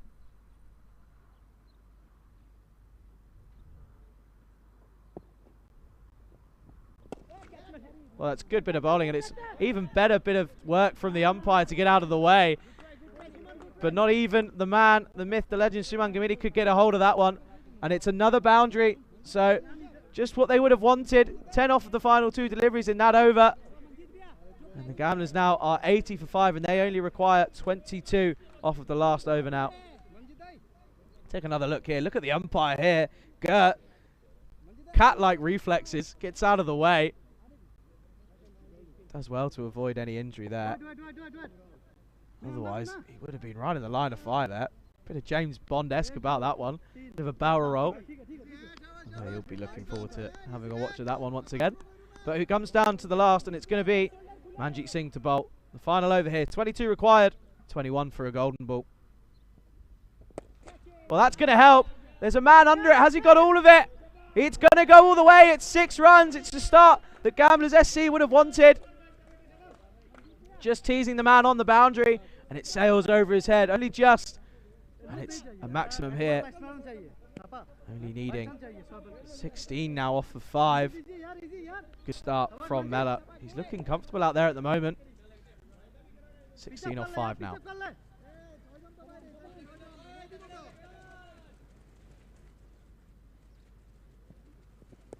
This goes high up in the air. There's a man under it. And he's going to go. So it's a good comeback from Manjeet Singh. Gets the breakthrough, and it means that there's going to be a new batsman on strike. And that new batsman, by the look of it, is going to be Jay Prakash. He's got to come in, and he's got a license to swing from the off, hasn't he? But it was good work from Devender Mella. Okay, he got them within a chance. There's a man at the other end who's still capable. 16 now off of 4. And just a reminder, it's 15 for a golden ball. So you just wonder what could happen. Anything still possible here.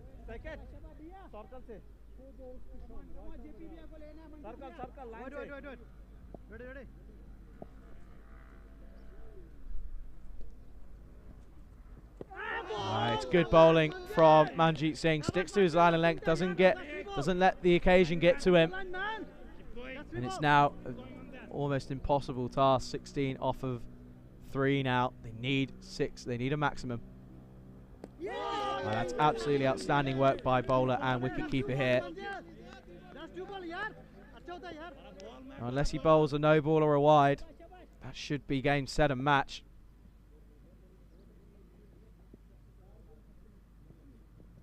It's short and it's hit into the leg side, but there's a man out in the deep. And they're going to come through for the single. The outstanding bit of bowling to come back after being dispatched for a 6 off your first delivery. Manjeet Singh gets it all back set and proper. He's managed to get the comeback on. 15 off of the last now. It's a full toss. And he's going to pick out the man. It'll take some catching, but he does so. So he takes the second wicket. And it brings us to the end of match number 3. And Gorka 11 take the victory here up against the Gamblers SC. It was a full toss. Didn't get anything on it. It was clothed it into the leg side.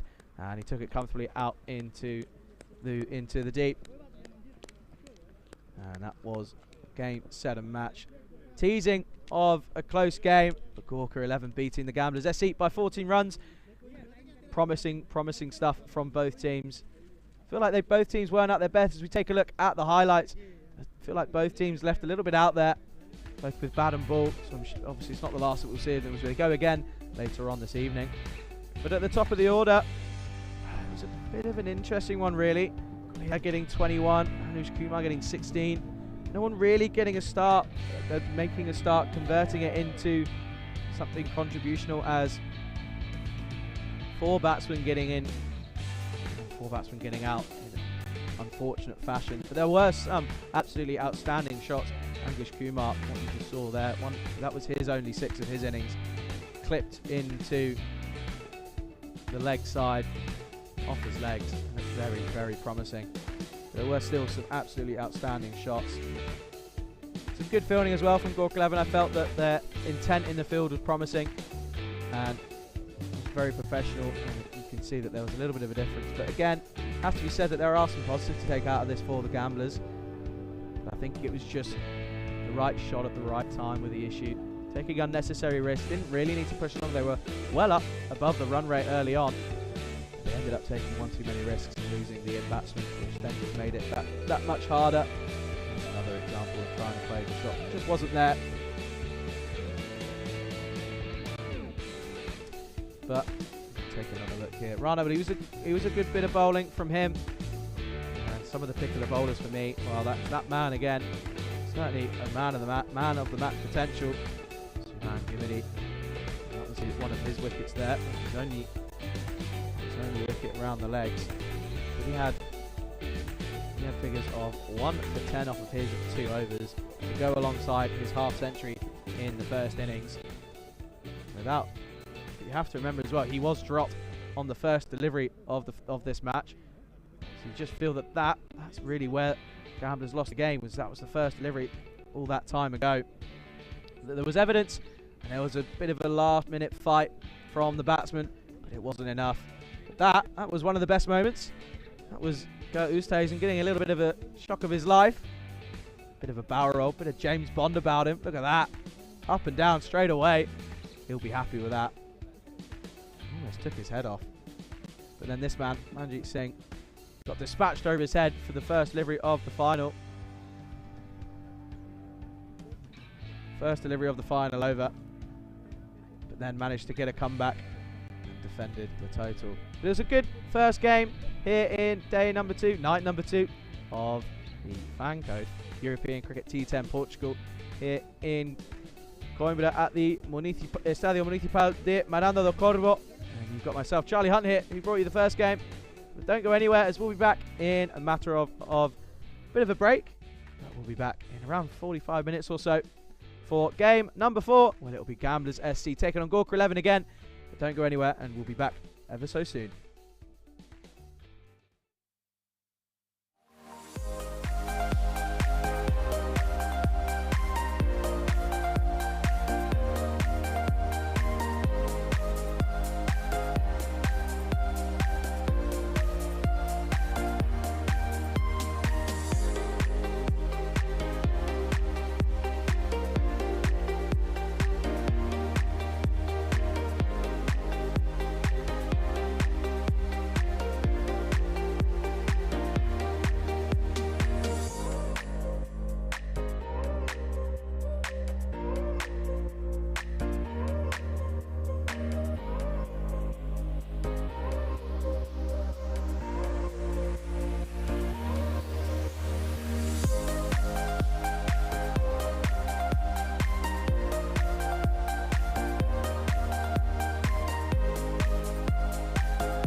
A very warm welcome back to the Estadio Municipal de Miranda do Corvo.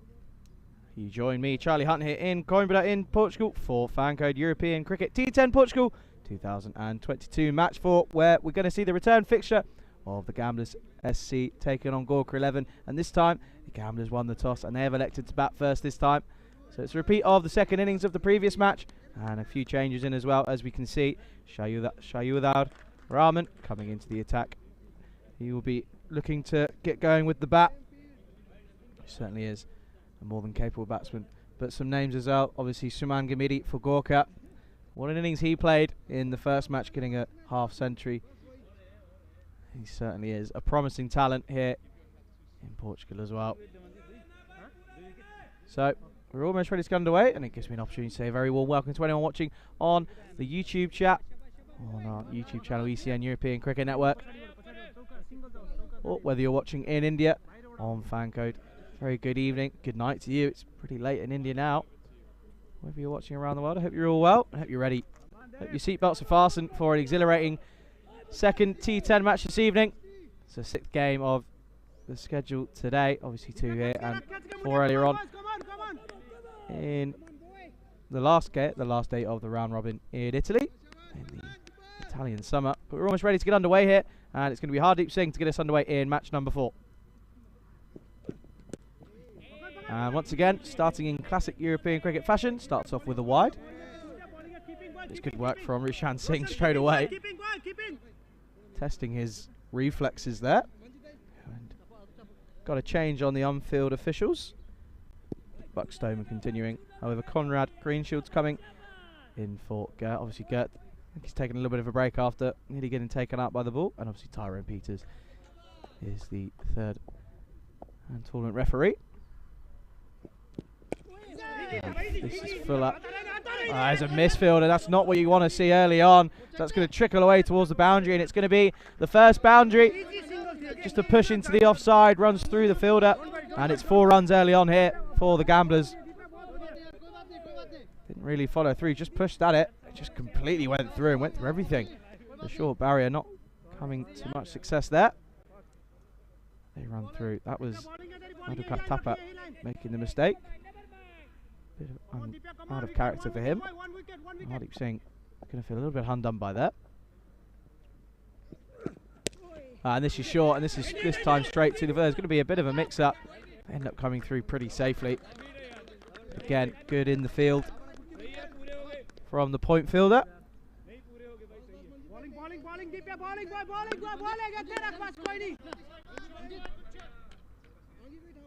And I know, obviously, with obviously this being a night series, a few viewers, obviously, depending on where you are in the world, could be a late one, could be an early one, but wherever you are, I hope you're enjoying what we've had so far. That's Amandeep Kokar looking to go big. Didn't get anything on this one whatsoever. Obviously, could be getting a bit of a set here if he gets another duck here. Nord off of 3 past in the previous game.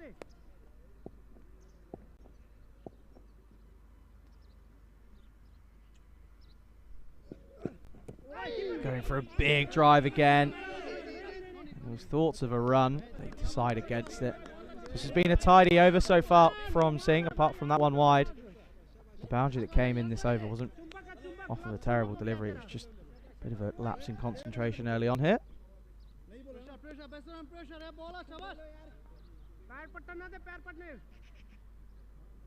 It really is fun to see, and good to see that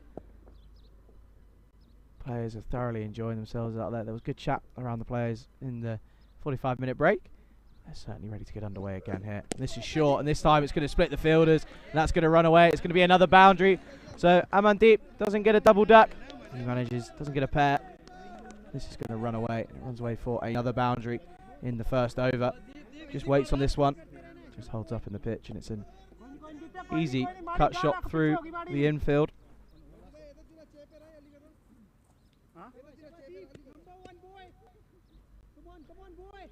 So Amandeep Kokar moves on to 4 now. And that's just going to release a little bit of pressure from himself.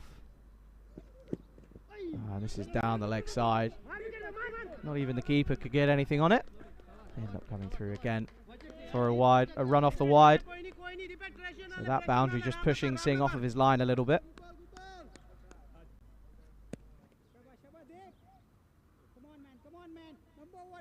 If you are in the YouTube chat, don't forget to say hello. Let us know where you're watching from. I haven't done a lurkers call out yet. We'll see when we get that one done. Obviously, we got this innings and the next one, and then got a rest, and it's back again tomorrow morning in Italy. And again down the leg side, but that's really good work by the man. He's almost in as a backstop really, because Hardeep Singh, he's not a slow bowler, has to be said. So if anything down the leg side and it goes, they just don't want to risk leaking any extra runs off of the wide that's going to be down the leg side. But Singh just struggling a little bit to finish off his over. 2 wides consecutively now.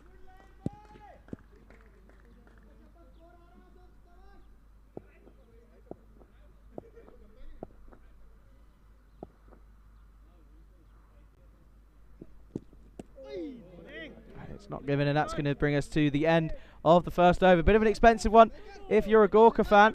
And after the first over, Gamblers SC are 14 for no loss. And this allows us to take a little bit of a look. And obviously, this graphic on your screen at the moment hasn't got the updated score from last game. So obviously still saying that it's their debut. Obviously, Gamblers losing their first game. However, wasn't wrong, was it? As Gorka did end up making, what was it, 101 off of their 10, so just under. And then Gamblers losing by 14, correction, getting up to 87. So not far off. The supercomputer proving again. Pretty clever machine. But we're going to see MD Shaikat coming into the attack now for this second over. Interesting to see if they bowl out once again early on here. It's Kuldeep Gulliat, who's 5 off of 2 after that first over. So there's just a bit of a pause due to a bit of a technical issue.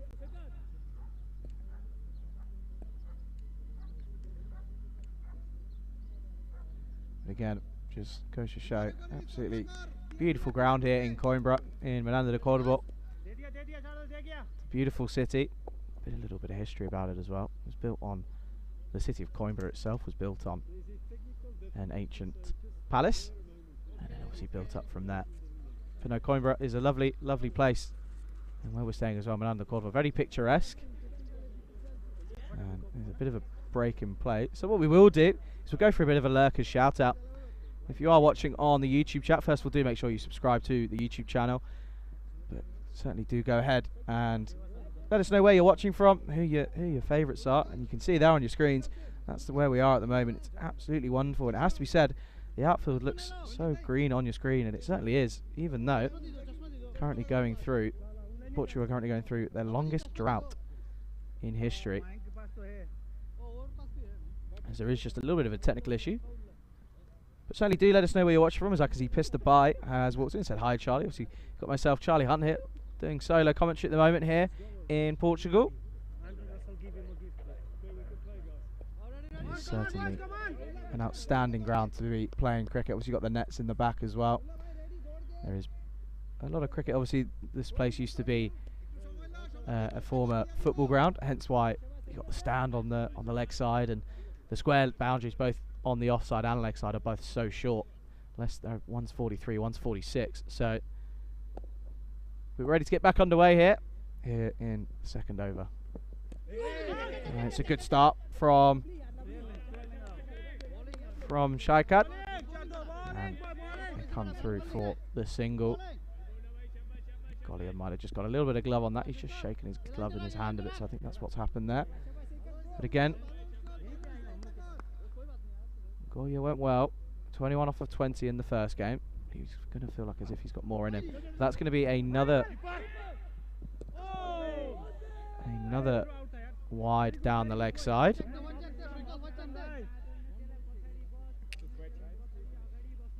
But again, that backstop, I believe that's Nazrul Ratul out on the very, very fine leg. Almost a backstop.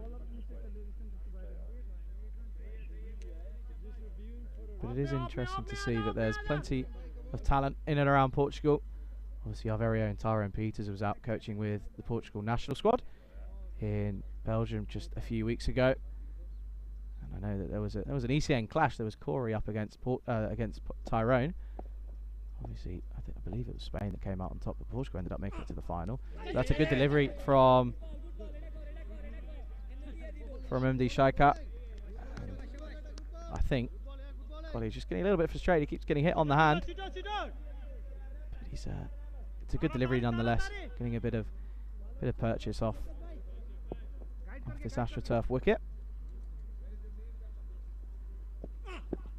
And again, this is down the leg side, and again, good work from the backstop fielder. But it is another wide, so Shaikat just struggling with his liner. His length isn't an issue, but he is just struggling with his line, and no surprise, he's going to go for a change of angle, so he's going to go right arm around the wicket. Obviously, does take that LBW appeal out of the question almost straight away.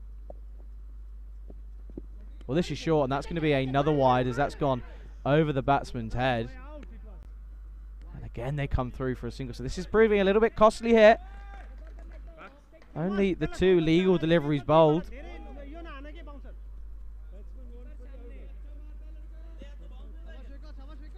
Just struggling here. That's his 3rd wide now. That's now 7 off of this over already. This time it is legal, and it's played to the man at square leg and doesn't take it cleanly. Just struggling a little bit again. Now getting to the period where obviously this is the night series, so when that sun is sun's slowly starting to set, you can probably see on your screens as the shadows are slowly starting to form. And no lights on just yet, but I'm sure that it won't be long until the lights start to... Someone turns that switch. And this is a bit of an inside edge, and that's going to run away. Foot fielding doesn't prevail, and it's another boundary. This is a good over for the Gamblers here. Not many runs coming off the bat, but that certainly took an inside edge. And it runs away towards the fine leg boundary for another 4 runs. And Anish saying finally something's off the bat. Well, that's 2 now. 2 at a single and a 4 now off the bat in this over. Let us know where you're watching from, Anish. Interesting to know. This was short. It just stayed a little bit low. But it's again good keeping from Rishan Singh, who's definitely got his work cut out for him today. Going to be asking for a few favours after this innings, for sure. Being put through his paces.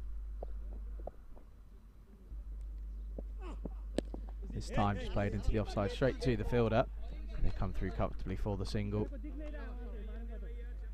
This brings us to the end of, again, pretty long over. With 3 wides coming off of it. And at the end of the second over, the Gamblers are 28 for no loss. So 14 off the first and 14 off the second. As we get to take a look at the updated standings. So that victory for Gorka puts them in a good spot at second after taking a victory from the first game. And their net run rate just behind where the Marlow Calanders are at the moment. And then obviously Gamblers losing the one earlier this evening. We're going to see an early change, so bowlers aren't going to bowl up, but we're going to see Imtiaz Rana coming into the attack now. A little bit earlier than last game. He bowled well last game, didn't he? Just stump to stump, picked up a few scalps as well. 2 for 18 off of his 2. This time early finds the inside edge, and again just come through for the single. So all the fielders are virtually on the ring. Obviously, it's one of those where you almost don't really know how tight to be, because the boundary is only probably another 10 yards from the 30-yard circle, so there's not much you can do. And this one's going to be given another wide by umpire Conrad Greenshields. But again, outstanding glove work from Singh behind the stumps. And there's the other umpire there, Buck Stoneman. Straight to the man, just bounces in front of him. I think he did well to stop that from getting through him and running away towards the boundary. And Anish saying he's originally from India but travelling right now around Europe. Let us know where you are right now. Glad to see that there's plenty of fans out in and around the world. This is Fuller, and it's a lovely drive. He's going to do well to cut that off. And he gets there again, but it's one more example of some poor ground fielding as it goes through the legs once again. And well, we're starting to think if that man could put a foot wrong. Gimidi, this time, gets this one all wrong. It's a nice cover drive. He hits it well. He did the hard work, got there, and just went through his legs. Another 4 runs. And he's saying he's in Croatia. It's a lovely place. Personally, I've never been, but would love to be there at some point. Again, Fuller, but again played into the leg side. And he come through for the 1 run. So this is good. Good batting here. Sensible batting, rotating the strike. Good to see James Stewart back as well. I believe you had your son in earlier, by the sounds of it. I think it was Jakob or Jacob. Not sure which of those pronunciations, but I hope you're both well. That's an outstanding delivery. But it's one of those deliveries that it's so good that if it gets a fine nick, it's going to run away, and that's exactly what's happened. It's another boundary hit for the Gamblers in there. Racing along here in Coimbra.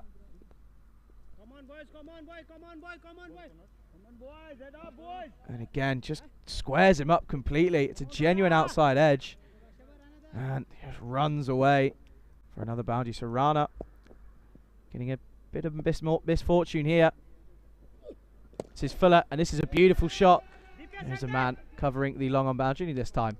Does take it safely, and it's just the 1 run. So this is good from a Gambler's perspective. As that brings us to the end of the power play. And after 3, Gamblers are 41 for no loss. And the robot saying, great shot through the covers. Pure goodness. Was indeed. Hashtag pure goodness is slowly going to be getting more and more traction. Sakub Saeed saying, watching ECN for a couple of years now, I must admit the quality of the game has now become top notch. So that's great to hear.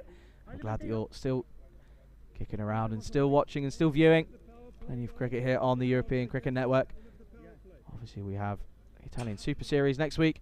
Then we move to Dresden and Krefeld for 4 weeks in Germany. And then we're off to Belgium for 2 weeks. And then it's the European Cricket Championship, the International T10 tournament later in September and October. But we've got the man, the myth, the legends, the Duracell Bunny. Suman Gimidi into the attack. Come through for the 1 run.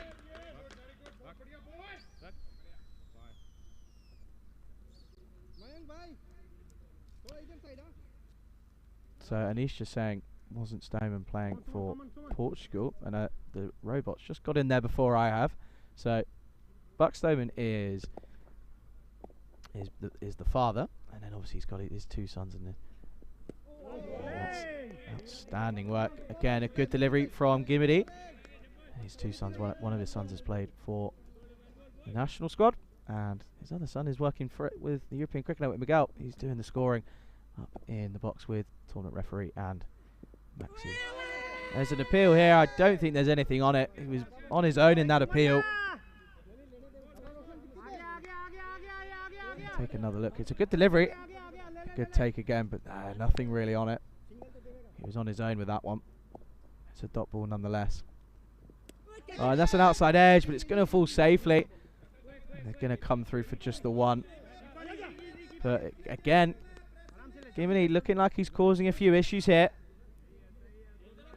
Just the 2 runs off of this over so far. Only one going against his figures. Obviously the first one was a bye. That was a bit of a quicker one. Darted that one through. Cockard just plays around this one.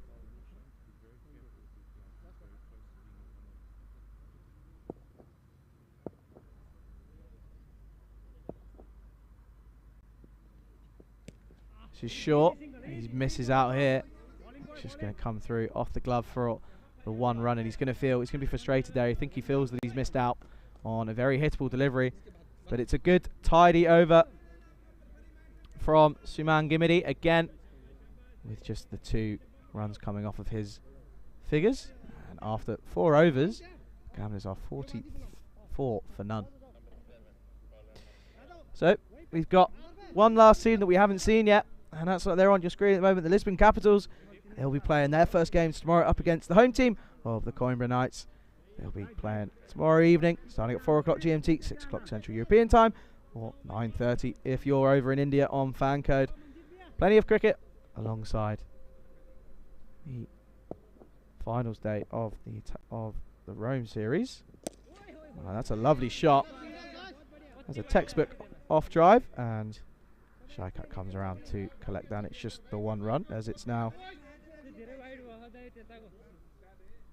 Manjeet Singh, who bowled that wonderful final over in the previous match. Got hit for a 6 and then ended up dragging it back and defended the total. That's a lovely shot. Again, flicked into the leg side off the pads. But they've learnt their lesson. There's a man out there patrolling that sort of deep square leg boundary. And the robot saying that these bats can bat. Class. Some would say hashtag pure goodness.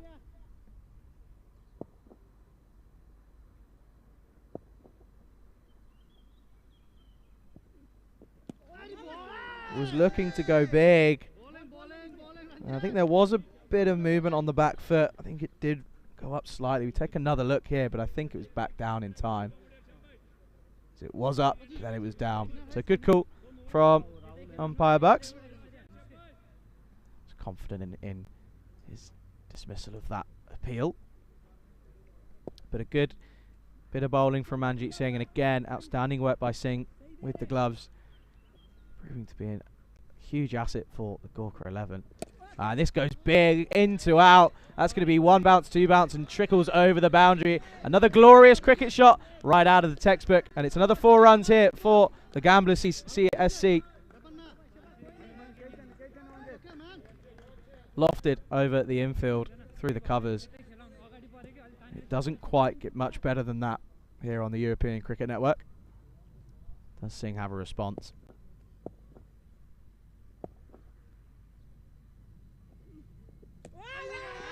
There's an appeal again.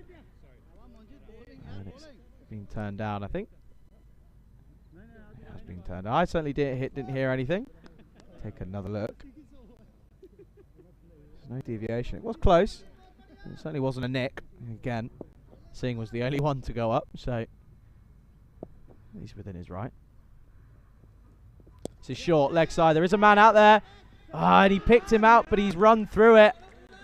Didn't quite carry, just was in a couple of different minds of what to do there, and he didn't make the right decision. And it's another boundary, so it's expensive over for Gorka 11 with 10 coming off it. And that brings us to the end of the 5th over, and at the halfway stage, the Gamblers are looking pretty set at 54 for none. And Gulia 19 off of 14 and Kokar 21 off of 16, both going at pretty similar rates.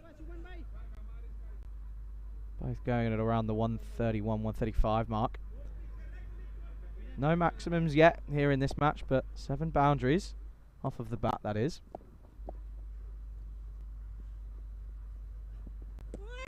Looks to give himself a bit of room as it's Gimide coming back into the attack. Looks to give himself a bit of room, but doesn't quite get anything away from it.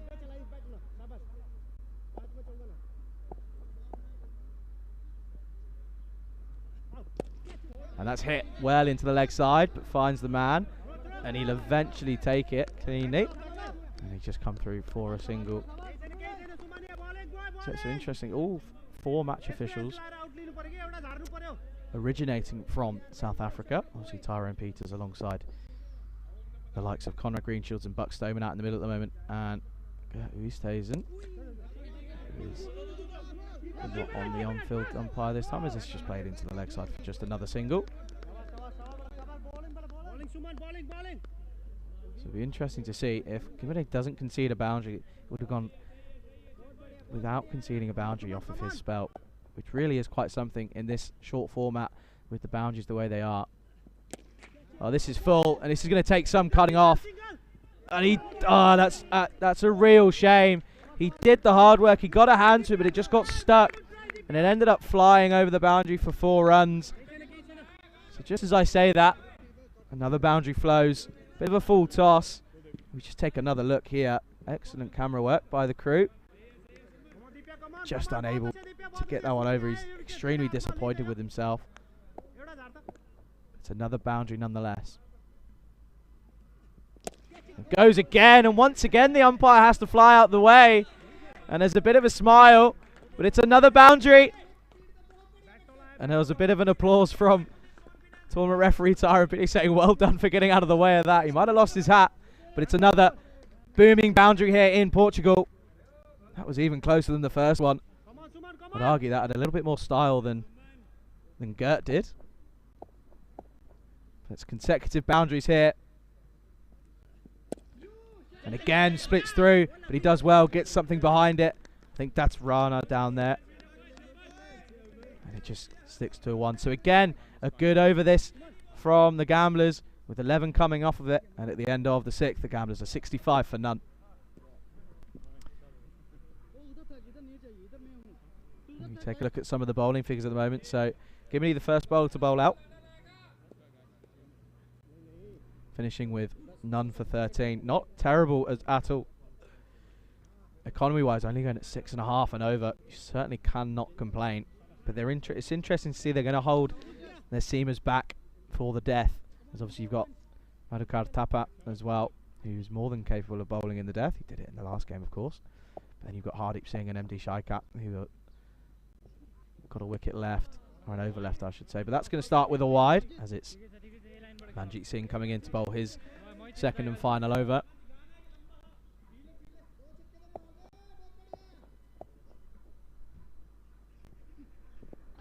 Down the leg side, but don't know if it's caught anything on the way through. It has, it's been given as leg buys, so it's just a 1. And Kuldeep Walia once again proving why he is up there as one of the best batsmen at the moment. 29 off 19. Oh, and that's leg side. There's a man there, and he's picked him straight out, and he has to go. And Manjeet Singh gets the breakthrough. And that man, Kokar, has to go for 22 off of 18, as he couldn't have picked the man out any better. And the Gamblers fall to 66 for 1. And it was a bit of a full toss, wasn't it? But he picked him right out. That's a good grab, considering the sun is at a horrible, horrible angle at the moment. It would have been right in his eyes. But it's a good wicket nonetheless, and it brings the new batsman to the crease. And the new batsman is Ankush Kumar, who in the previous game came in at number 3 as again, and went 16 off of 9 with 2 4s and a maximum. So a big hitter. Just feel as if they're going to need a few more. Again, looking at that total of 120, 130. It's leg side, and this time on the sweep, and there's no fielder there, so he gets off with, again, another textbook cricket shot. This time it's the sweep shot, and it's 4 runs for the Gamblers SC. And you just question the angle of where he's bowling at the moment. He's coming round. He's not being able to get it across the batsman. And it ends up, and it's, again, another leg side delivery. He was able to get a wicket with the first one, but this time isn't so lucky. And it's interesting to see that the lights haven't come on yet. So obviously, daylight's still here.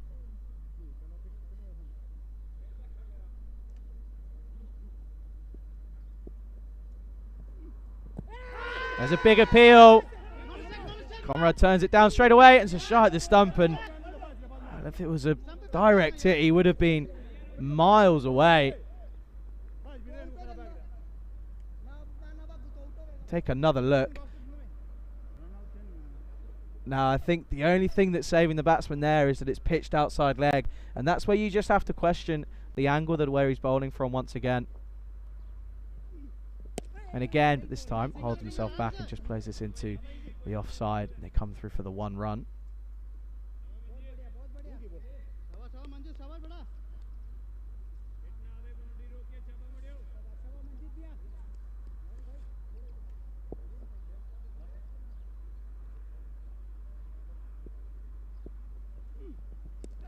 Oh, and that's a lovely shot.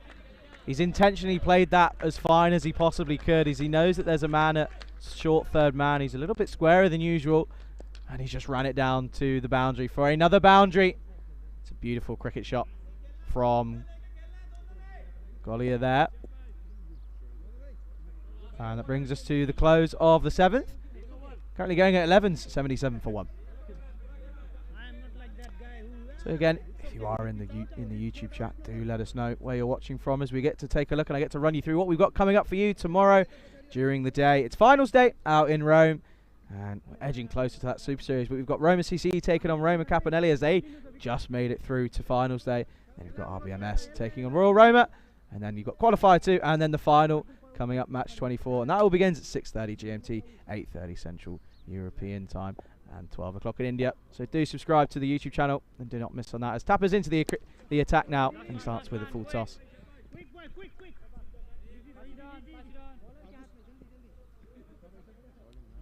Once again, bit of a lurkers call out. Where are you watching from? Let us know. European cricket family is forever growing. All corners of the world, which is beautiful to see. Well, he's got this one all wrong. It's going to take some catching. And it's a good catch by the wicket-keeper, Roshan Singh. He's deserved that catch under his name. He's kept outstandingly well over the last game and a half. And Tapper gets the breakthrough. And it's Ankush Kumar again. Has to go early. And that one gets one all wrong. Finds the top edge. And he has to go. And that means Gamblers are now fallen to 78 for 2.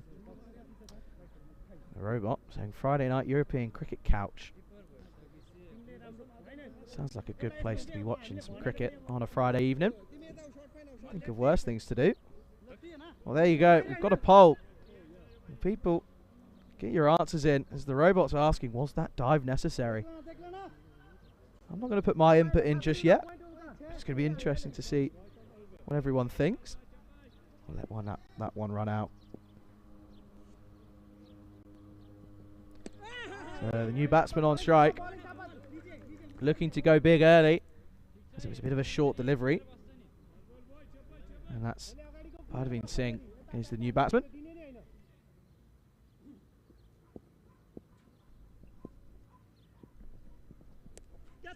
And this has gone high again, but I think it's going to run over, and I think it's going to go all the way, and it has. So it's off the bat, and it's gone all the way, and it's another boundary as they now move into the 80s, do the Gamblers. Again, a shorter delivery, but this time just popped straight up. This time it's got the distance as well, and it's another boundary.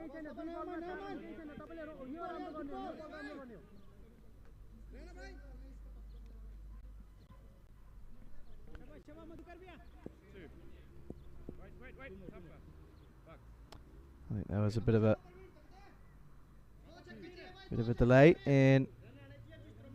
with an issue there, but I think we're okay now. Interesting to see what that vote comes to.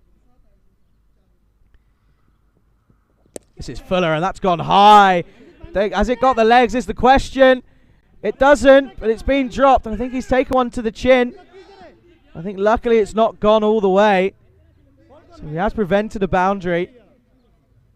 It went straight up. It wasn't much power on it. Let's take another look. And he just went straight up, and the man coming round was MD Shaikat, but just takes one on the chin. Stops it from going over. It's just the one run. This is Fuller and chipped. Bit of a 9-iron, but it doesn't have the legs again. So it's well placed, well timed. It's just the one run as the vote has come in. And the majority, 72% saying yes. I think I'd have to agree. As that brings us to the end of the 8th over, and the Gamblers are 84 for 2. So just dropping the run rate ever so slightly. They were at 11s, but that over just dropping to 10.5 now. But it's a consistent worm, and I think it looks as if they're only going to look to get above 100 and only just. Obviously, Gorka 11 only getting to 101 in their 10 overs. So it'll be interesting to work out what's going on from the skipper. Obviously, Krishna, what he's expecting of his team here tonight.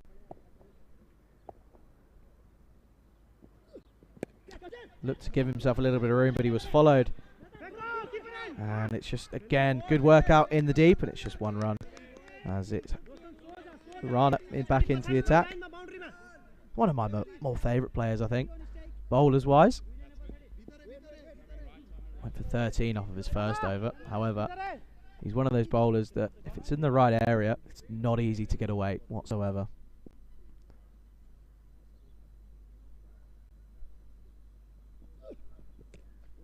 This is a bit of a shorter delivery, but a lack of foot movement from Singh. Doesn't quite get anything right on this one.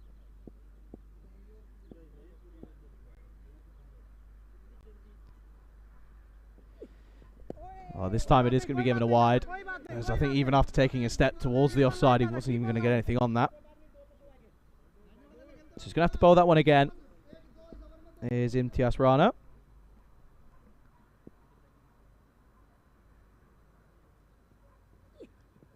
Oh, this is a huge hit, and that's going to go all the way. That's an absolutely extravagant drive over the covers, and it's a maximum 6 carreras here in Portugal. That's certainly going to help getting closer to that 110, 115 mark. As this one was a bit of a slot delivery, given a lot of width. Singh's not going to miss out, and it's punished towards the 10. And it's another boundary, but more importantly, it's 6 runs to the total. He responds. It's a pretty similar delivery, but this time Parveen Singh doesn't quite get enough on it. It should just be the 1 run, and is. Good work again out in the deep. It's long off for the left-hander.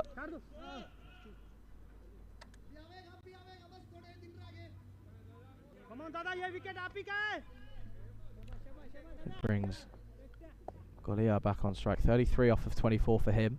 He is the set batsman. And the set batsman's not going to miss out on a full toss like that. That just streaks over the boundary, and it's another 6. So 2 maximums off this over. Looking like an expensive one now. That's 15 off of the over so far. Not going to miss out on a full toss on middle stump. Flicks it off the pads. 6 runs.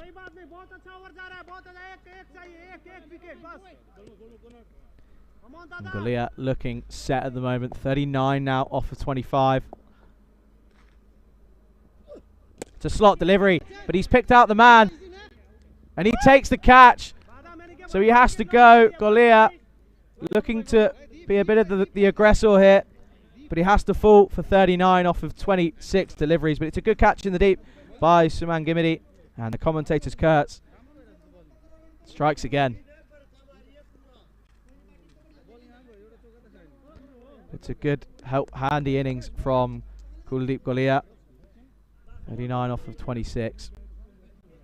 It also brings us to the end of the night. So it was all happening in the 9th. 2 sixes and the big wicket of the in batsman. And he has to go. And it's 99 for 3 going into the 10th. The batsman is Nitin Kamboj coming out now. Who obviously won't be on strike. So it's the end of the over. And it's going to be Madhukar Thapa to bowl the final over here. Starts with a full delivery outside off. Misses this one. He's trying to play that into the leg side, but there's just one of the hardest shots in cricket to play if it's that far outside wide.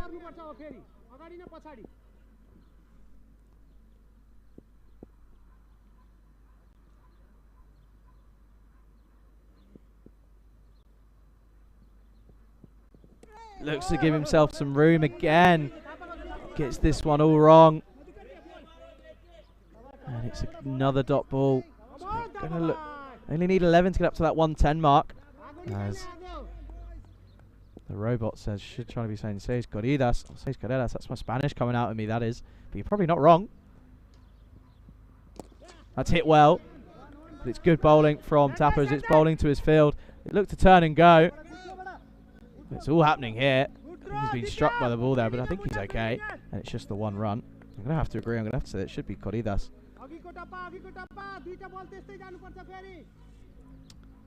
There you go. That's me told. Always do as I'm told. This is full. It's a big shout. And it's been given. Swiping across the line. Didn't look like there was much wrong from my point of view. We'll have another look. But he has to go, does Kamboj. And that's a golden duck. And he's going to have to go. I don't know what Rico would be doing. Rico would be doing a very good duck impression. I can do one, but it's not quite as good, so I'm not going to do it for you. But we take another look here. pitching in line. Impact was in line. It looked like it was certainly going to be clipping the top of off stump. So a good call from Buck Stoneman. Brings the new batsman to the crease. And the new batsman is Ranjit Narayan, who was a little bit stuck in the last game. Couldn't quite get his team over the line. 12 off of 8 with 1-4 and 1-6. There's a question being asked. You're the batsman. Would you review that? I think the question would be a umpire's call or not. Takes a walk down. There's a missed stumping opportunity, but it could be close here. Oh, it wasn't far away from a direct hit. I've probably got one of the best views from where that was in terms of angles, and that was whiskers away. It brings Parveen Singh. Take another look here on strike. Misses it completely, and honestly, that throw was whiskers away from the stumps. But it's a dot. It's a single nonetheless. Advances, and this is huge into the leg side, and that is going to be Seis Corridas here in Portugal. And what a way to finish the innings with one of the biggest sixes we've had tonight. And there's some locals there. We go and try and find where that ball's gone, but don't stress, because that was the final delivery, and that means that Gamblers, they finish on 107 for 4 off of their 10 overs. And they're going to feel, especially after last game, they reckon they're going to be able to defend that. And Singh playing a very helpful hand in the end, getting 19 off of 10 deliveries. Take a look at the highlights. It wasn't a great start for Gorka 11 with a couple of misfields, a couple of boundaries going straight through the fielders. Nonetheless, there was also some glorious cricket shots. That was textbook. Lovely cut shot through the infield. And then there was also a few streaky edges that ended up going all the way. But I think what the main issue was for the Gorka 11 here was the amount of extras. 18 extras, 14 wides. 2 byes as well against Roshan Singh. But 18 extras as a total might be where they may feel, if they end up losing this game, that might be where they feel that they've leaked too many runs. But I'm sure that we're going to be on for a good chase, and there was some good contributions with the bat. Kuldeep Collier at the top of the order, 39 off of 26 for him. Amandeep Kokard, 22 off of 18, and then Parveen Singh coming in at number 4, 19 off 10, 1 4 and 2 6s. But that was one of the moments there. Almost did the work. Ended up scooping it over for 4 runs. Bit of a scoop. And again, that man, he was very economical. But once again, we had a bit of a slingshot moment. Don't know what these umpires have done.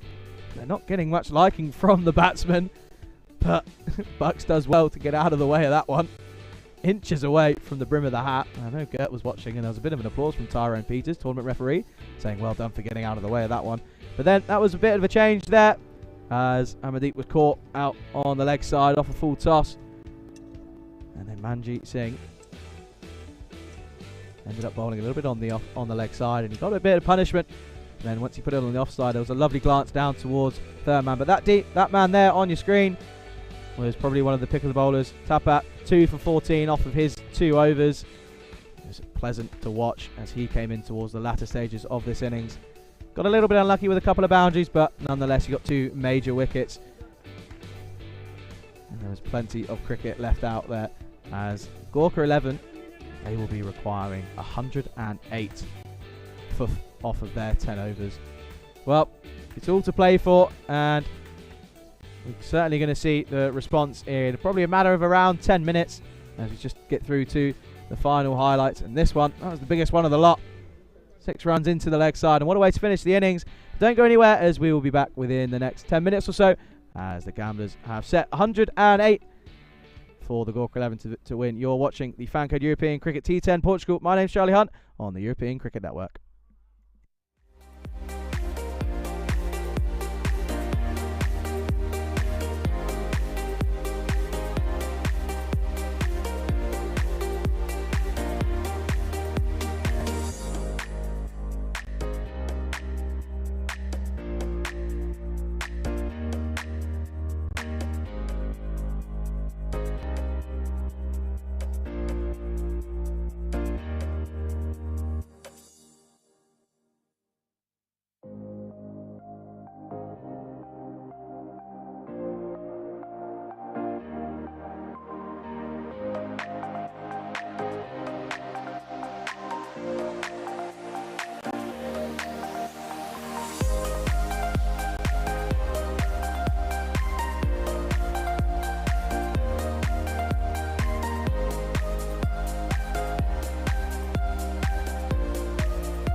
And welcome back to the Estadio Municipal de Miranda do Corvo here in Coimbra, in the centre of Portugal, where you join myself, Charlie Hunt, here on the European Cricket Network for the second innings of match number 4 in the FanCode European Cricket T10 Portugal, where the Gamblers, well, they've set Gorka 11 108 for victory. And it's certainly safe to say that you can see that we're losing a bit of the sunlight now, and we have now, literally in the break in between the innings, the floodlights have been put on. All 4 of the floodlights have been switched on, so it'll be interesting to see how much of an effect the lights will take. But anyway, all eyes are on one man for Gorka 11, Suman Gimidi, obviously in the first innings for Gorka. He was really the only one that really got a chance and got going. Obviously was dropped on the first delivery, but there wasn't really much after that, as he ended up going on to make 65. 65 off of 38, 3 fours, 4 sixes, and only one other player got into the double digits. That was Imtiaz Rana, 10 off of 8. So just wonder how much pressure is on this man's shoulders, but if there's ever a man to do it, it's going to be him. But we're underway, and it's going to be Cambodge to get us underway. And he starts off with a wide delivery, and Golia takes that one one-handedly. Pretty cool style, and I can see that there's an account called The Cricket Coach talking about how he only wants to get it over the stand. Let us know who you are, who's the person behind the account. We'll see what we can do. It's a great delivery from Nitin Cambodge. His first legal delivery in this innings. Ties of all ends up, really. Perfect line and length, bit of nip away. Even a batsman of Suman Gimidi's calibre can just understand. That was a good delivery. And the robot talking about comms cam. There is no comms cam, unfortunately, at the moment. This is pulled into the leg side, similarly to how he was dropped in the first game, but this time there's no square leg. It's a deep square leg, and they come through for a single, and it brings Davji on strike. And Vinny Sandhu in the chat. Vinny's out of lurking mode. Hope you're well, Vinny, resting up well. And he says that the cricket coach, is it Corey in disguise? I can confirm it's not. It's James Smallman playing for the Knights. Well, James, look forward to seeing you in a couple of days. I know that you would have been watching last night, eagle-eyed.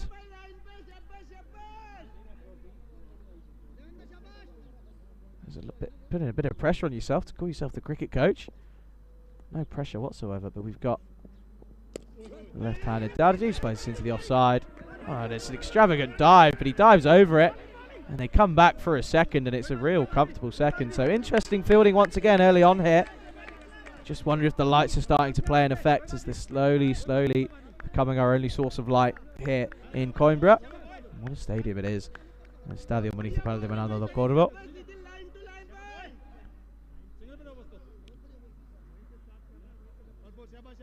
Good to see that Vinny's come out of lurker mode. Goes for the big shot over extra cover. It's nothing on it. Flows through to Pedit. To Golia. Vinny, are you watching in your hotel room at the moment, or are you out and about? Or obviously finals day tomorrow coming up on the European Cricket Network. Let us know if you're in the hotel room or if you're out and about having some food. This is a full toss and clipped into the leg side, but it's straight to the man. And they come through for just the single. Also, if you could do me a favour, ask Corey how his mouth is after the chili. Because I know that he struggled with a bit of chili on there. That was comical, to say the least. As it brings Gimini back on strike. And the sunnies have had to come off because it is pretty much straight in the evening. Don't need them on anymore. And reaching again, but it's given them wide from Buck Stoneman.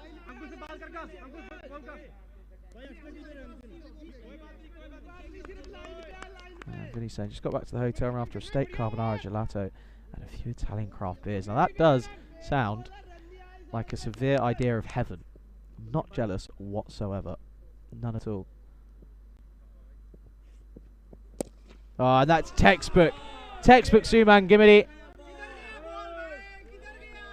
Goes inside out and clips this over through extra cover, and it runs away for the first boundary. And what a way to do it. It's a maximum 6 corridas here in Portugal.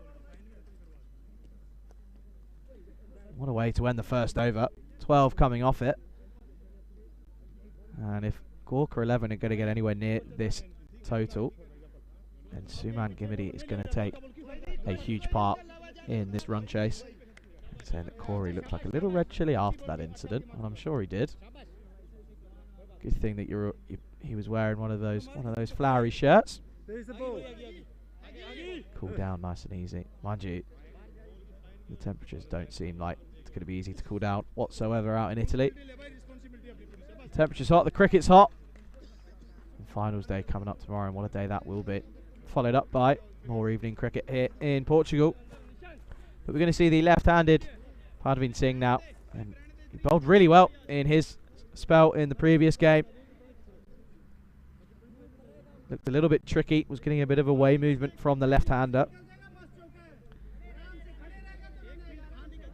And he was the one that dismissed Darji in the first game for a duck.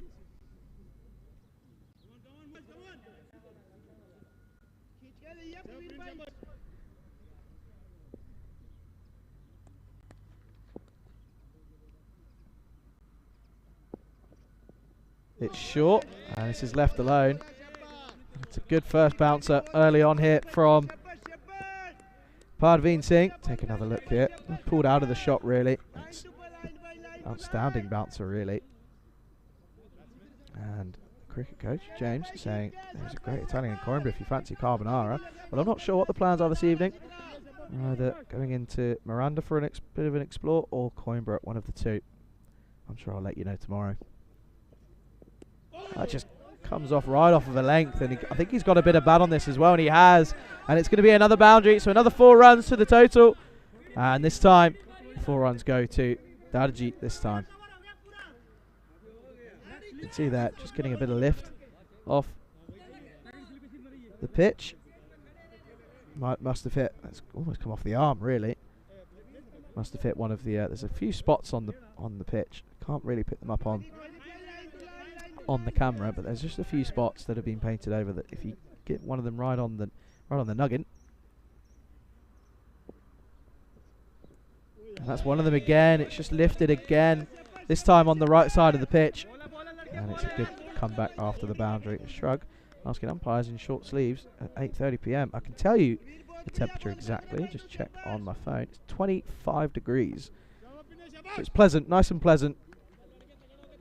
Perfect temperature to play cricket, and when you've got the lights on as well, and there's no risk of losing any visibility.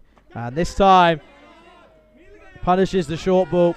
He's had enough of waiting, and it goes all the way through for another boundary. So the second boundary in the over. 8 off of this over so far. Darji looking a little bit more comfortable compared to last time. And a very good evening to Kitty. Hope you're doing well. Welcome. Nice to see you in the chat. Hope you're well.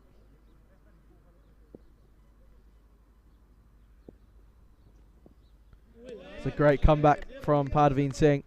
Not short enough to be classed as the one for the over.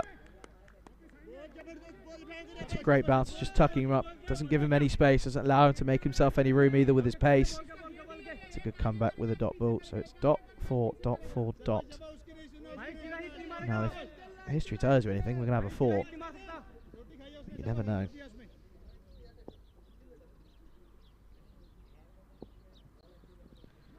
Well,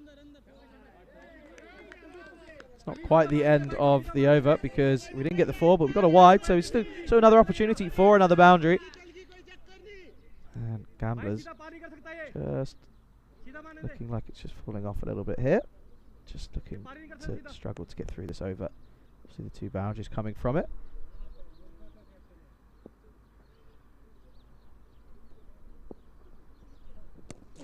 played into the leg side. Should just be the one. As it's fumbled by Cambodge, but eventually picked up. And it's just the 1 run. So 9 coming off of the second over after 2. Gorka 11 are 22 for none. So there we go. That match before this one meant that we went another game without a golden ball. So I'm pretty sure that means, if I'm not mistaken, I'm sure either the robot or Vinny will tell me if I'm wrong. If we go without a golden ball all the way through to the final tomorrow, is that 400 or is that no? Technically, I'm really not very good at math. So I'm assuming that's 401 for the final if we don't get one, because obviously 396. Maths was never my strong point at school. Dropped it as soon as I finished GCSEs. I think that proves it. We're going to see a change here, and we're going to see Nishant Verma now coming into the attack for Gambler CSC. Starts with a leg side wide, as signalled by the umpire there.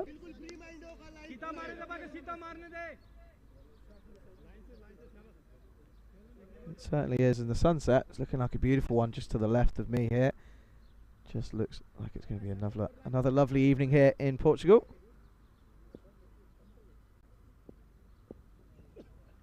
That's an absolutely extravagant shot over the covers, and it runs into the banner, and it's another boundary. So Mayank Darji looking comfortable at the moment. He's firing away with all cylinders. Beautiful shot over the covers. It runs away on that short boundary. It's another 4, so not the best start to the over from Verma.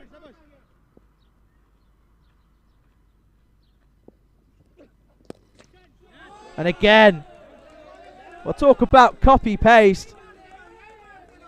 That is the exact same shot that we've just seen. And that is not an instant replay you're seeing. That is another delivery following that, and it's just even better from Darji. Textbook stuff here in Portugal. Verma getting a little bit of treatment here. Wide 4-4. Needs to sort this one out. There's going to be an expensive over. And with a total of only 107 on the board, really can't be saving anything here. Fuller, and this time goes behind square, and it runs away for yet another boundary. So 3 consecutive boundaries, and that's now 12 off of the last 3 deliveries. And Verma, not the introduction to this game that he would have wanted. And there's a bit of a Shaka Lakia shout by someone in the stand, one of the Gorka 11 players. Obviously Rico will be back for the Italian Super Series next week. Going for it again, but this time doesn't get anything on it. It's been a great over so far, 13 coming off of it, with 2 deliveries remaining.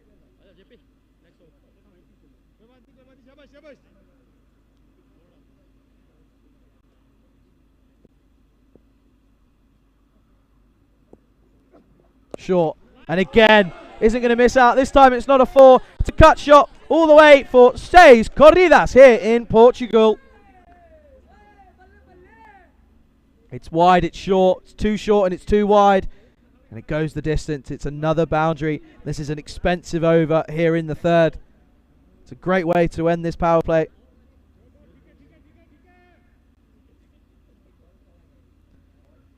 But just taking a look at the umpire. Gamblers, after getting a decent total with the bat, this is not what they would have expected from their bowlers in the power play. And this time it's an outside edge. Luckily there is a man at third man, and it's just going to cost them the 1 run. This is a huge over, and what an over that was, and what a way to end the power play, with 20 coming off of that over. And at the end of the power play, Gorka 11 are 42 for no loss. Just take a look there. So at this stage, Gamblers were 41 for no loss. So bang on neck and neck at the moment. It was the middle order. Just struggled ever so slightly for Gamblers. Obviously, there was always a flow of boundaries, but there was one over from Shimang Gimidi, who's out in the middle at the moment, who he went for 3 off of the 4th over. So they need an over like that, do the gamblers, if they're going to drag this back into their favour, as we're now going to see Jay Prakash coming into the attack.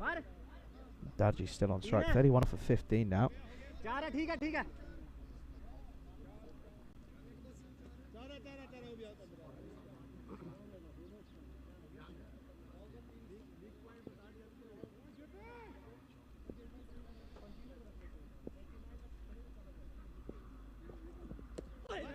And again, finding the outside edge, so similar to how we finished the final over, or the over previous, I should say. It's just down to 3rd man. Kitty said, "Are we going to get up in time to catch some action from Italy?" Well, hopefully. Obviously, finals day tomorrow. Vinny Sandu alongside Corey Rutgers taking you through those 4 matches tomorrow.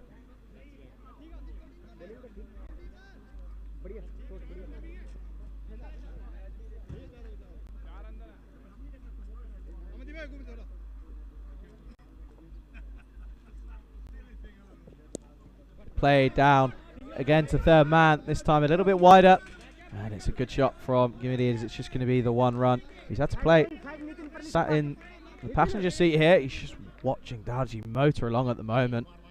But yeah, once again, obviously tomorrow, starting up with Roma CC going up against Roma Caponelli. Obviously Roma Caponelli only just getting in to the finals day, and then Rome Bangla Morning Sun taking on Raw Roma, and then qualify 2 in the final coming up after that. And this time it's again another squeaky inside edge. This time onto the leg side to find leg. Come through for another single. But for sure, plenty of cricket coming up on the European Cricket Network.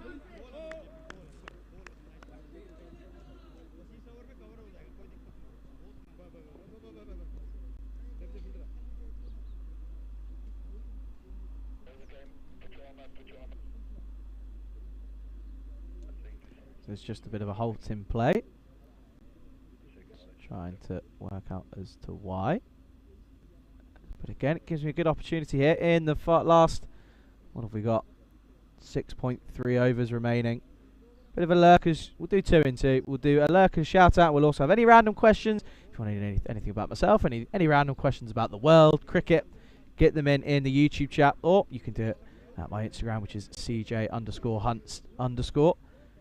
Do get those in, as we've got some time here. Bit of a break in play. We've also got a few overs left in the day. As you can see, the sun slowly starting to go.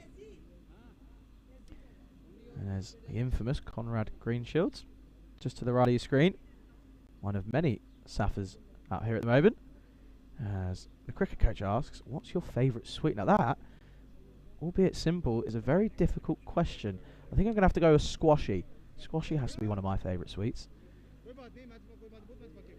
It's got to be up there, but then I do like a Haribo egg. Has to be said. But I'm going to go squashy. Squashy's going to be that one. But we're ready to get back underway here with Jay Prakash. Short, and Gimidi trying to give himself a little bit of room, but doesn't get this one right whatsoever. It's a good delivery from Jay Prakash. Just the 3 singles and a dot in his over so far. And again, and this one lifting off of a length.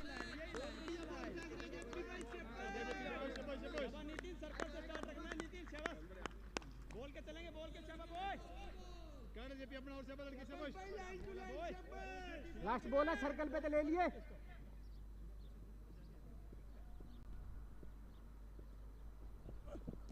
And sensibly played this time, as it's just played into the offside. And I think this is all that Gimidi has to do at this point. Obviously, as the main batsman thought, the Gorka 11 in the first game, as that does bring us to the end of the 4th over.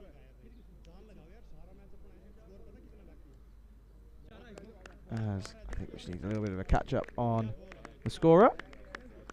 But no, I think this is, as we take a look at what we've got coming up for you tomorrow night. So we've got Lisbon Capitals making their debut in the FanCode European Cricket T10 versus the Coimbra Knights. Coimbra Knights, obviously the home side. This is their ground, so they're going to know, what's best and how things run.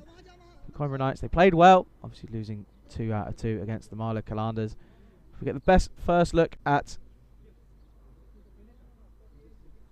the Lisbon Capitals. And that'll be interesting, the Lisbon Capitals, how they get on over the next couple of days. Obviously 14 nights, and this is the second night, so 12 nights coming up. And Sunday, we've got 4 games installed, so plenty of cricket here on the European Cricket Network. As we're going to continue here with Ankush Kumar. And this is a bit of an edge through to point. Come through for just the 1 run. It's a good chat about it. Got some sweets out at the moment. Haribo cola bottles from Shrug. And the cricket coach saying, fan of sports mixture.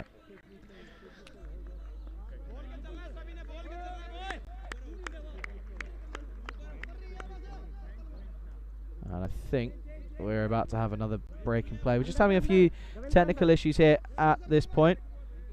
And someone saying about a sports mixture too. I have to say, quite fancy the sports mixture as well. Wine gums, they've got to be up there as well. Yeah, wine gums or squashies. Obviously squashies I can only get when I'm back in the UK. So I think squashies, fruit pastels as well. They're a good shout. They're a good shout. Any more random questions, do get them in, as it looks like we have got another break in play. Just having a few technical issues, which is always going to happen, as I think we might be a potential scoring issue. But let us know where you're watching from as well. So Cricket isn't going to be too far away if you're playing in a couple days. And let us know where anyone else is watching from as well. It's been an absolute pleasure to bring you the coverage here. Charlie Hunt here on the European Cricket Network. There's a question here from Shrug. You see that Carvelis, who played in the ECL for the Cyprus team, got a 50 for Sussex against Middlesex today. And I have to tell you that there are some keen eyes looking out for that man in the county championship at the moment, as the tournament referee, Tyrone Peters, is a very good friend of his, and throughout the day he's been keeping us all updated, and throughout the break in between the 2 games, we were just looking at his highlights. He played extremely well. It just goes to show some of the talent that you will see on the European Cricket Network. Former professionals, former first-class players, albeit in the UK, in Pakistan, in India, all around the world as well. You know, they all make their way slowly towards Europe. Europe cricket certainly on the up. And the cricket coach, James, looking like he's about to be my best friend, saying, working in the UK at the moment, I'll see if I can bring you some squashies. Well, James, if you do that, I will be your best friend. As we get back underway, we get back away with a single. Just saying why was the game paused. I think we just had a bit of a technical difficulty with some of the scoring, but we're back under now as well.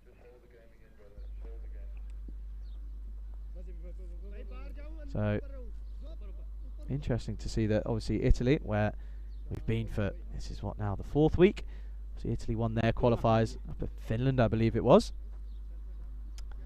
And so I believe they joined Denmark, if I'm not mistaken. You might have to correct me in there. Kitty asking what are squashies. Now squashies are, I have to say, one of the best sweets ever. If you just give them a Google, they're these. I can try and give you a description. Trying to give you a proper description.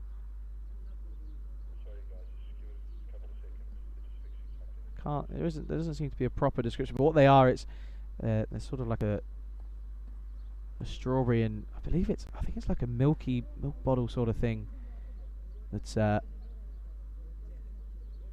combined together. They are absolutely amazing. It has to be said. As I think we're ready to get back underway. Just get an update, and again, just a few technical issues, but we're ready to get back underway once again. This is short, and he doesn't miss out on this one. Has that cleared the stand? And I think it has. It's gone all the way, and it says corridas here in Portugal. Gimmedy's had enough of waiting around, giving a sniff of the opportunity, and he takes it straight away back into the action with a 6. Extremely talented cricketer is Gimedy.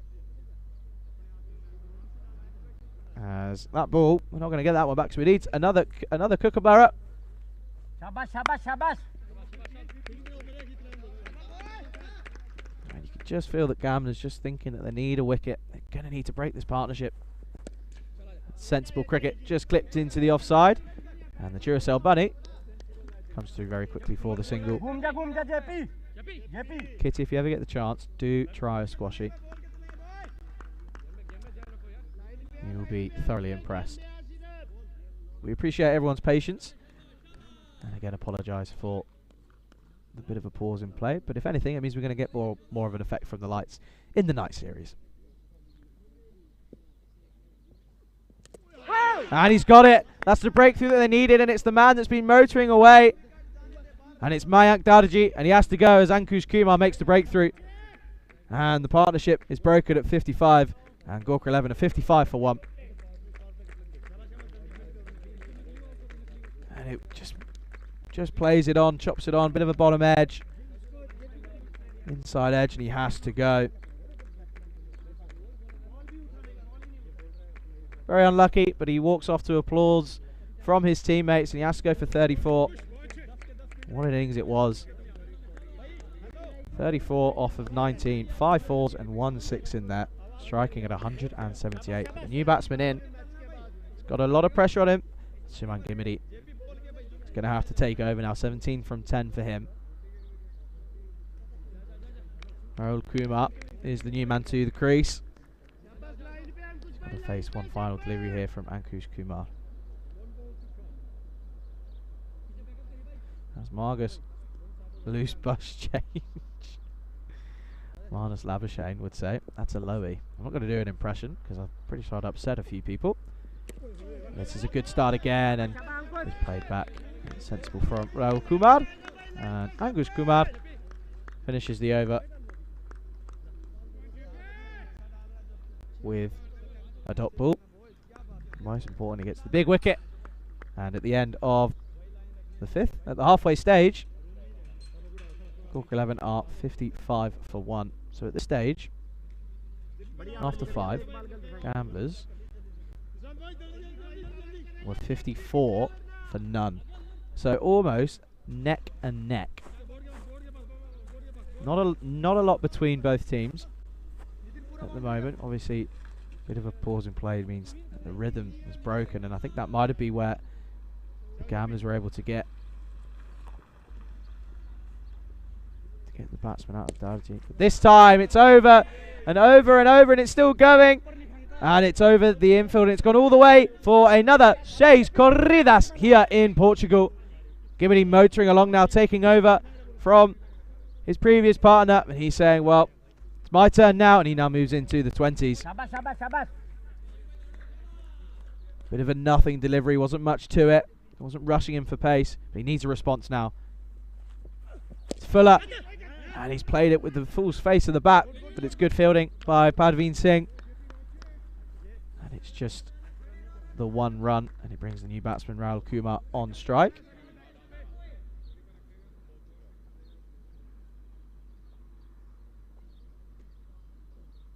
And I know Shrug was asking about the temperature. It's just dropped 2 degrees. It's now down to 22. So it's getting, well, I would say it's chilly, but obviously 22 degrees is not chilly. If you're in the UK, 9 times out of 10, everyone would be losing their minds. Short, outside the wire, outside the off stump. And they push through for the quick single, which is good running from these two.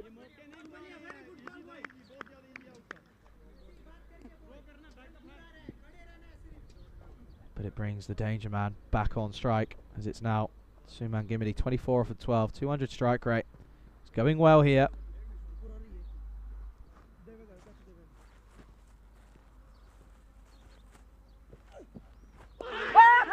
There's an appeal, and he's gone! It's the big wicket that the Gamblers needed. And Gamblers SC has the breakthrough, and Suman Gimidi has to go. 24 off of 13 for him, and Jay Prakash gets the huge wicket. And Gorka 11 now 63 for 2. Bit of an under edge, and the whole team went up in arms. Conrad Greenshield stood his ground and said, yep, that's gone. We take another look. Just a slight snick, bottom edge, and the finger went up in classic style. But he has to go, and you just wonder now what does that mean for the context of this game?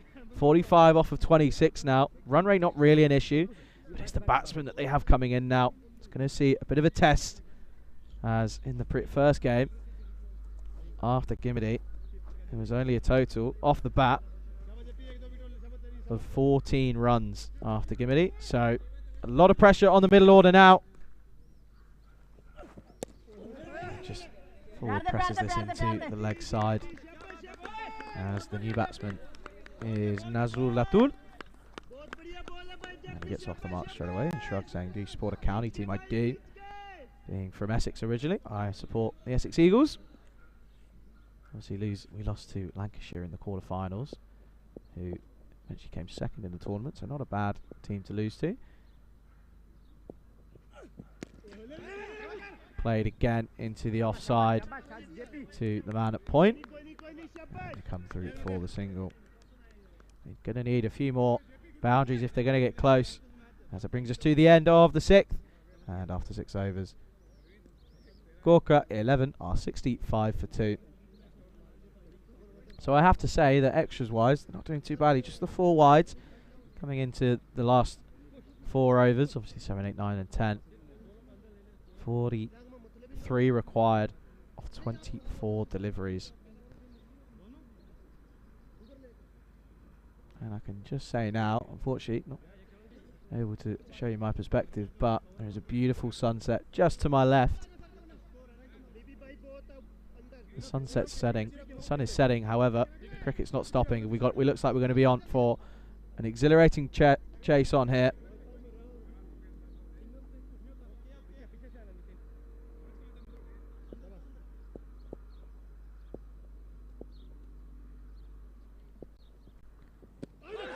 It's a big appeal, but it's turned down, as it's Anguresh Kumar again after going for 1 for 9 off his first over. But take another look here. You'd have to say that the impact is on the leg stump, and most likely that's going down the leg side. And Shrug saying Conrad is listed as a player for Marlow.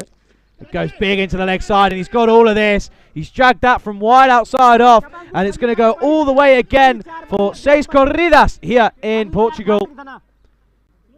Take another look. Outside, slower delivery. Was a little bit early on it, but managed to get enough on it, and it sails over to the left of me.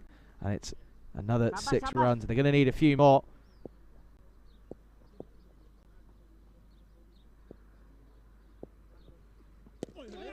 Sensible cricket straight to the man, but running that one early means that he forces the mistake from the man at point, and they come through safely for the single. But Shrug, just going back to Shrug's comment saying Conrad's list is playing for Marlow in the ECM website. How come he's umpiring? He's not. He's not going to be playing for Marlow. He is chosen to umpire, and his obviously original team Iris didn't make it, didn't qualify for this tournament, so they're not asking if there's a balcony where I'm sat. I'm not. I'm currently sat at what the position would technically be is long off for the right-hander, so I've got a good view of what's going on. And he's hit that well again. Again, looking at the umpire. The umpires have been in the wars today. There's a misfield. A bit of yes, no, maybe could be close. He ends up getting home safely. The misfield, always say, never ever run on a misfield. I think he would have been home safely as we take another look. He would have been home safely. Didn't take it cleanly either. But it's getting a little bit nervous around the ground, bit of a nervous energy. Gorka 11 not very vocal in the stands at the moment. 36 required, 35 required off 20 now. Oh, and that edge is going to help a lot, as that's going to race away. It's a fine nick, and it's going to go all the way. It's going to be another boundary. It's another 4 runs. There's not a lot that the wicket-keeper, Kuldeep Golia, could have done. Kumar's going to feel a little bit hard done by that. This is a good over. If you're a Gorka 11 fan, 12 off it, 1 delivery remaining. But if you're a Gamblers fan, you need a dot ball. You want a dot ball or a wicket here.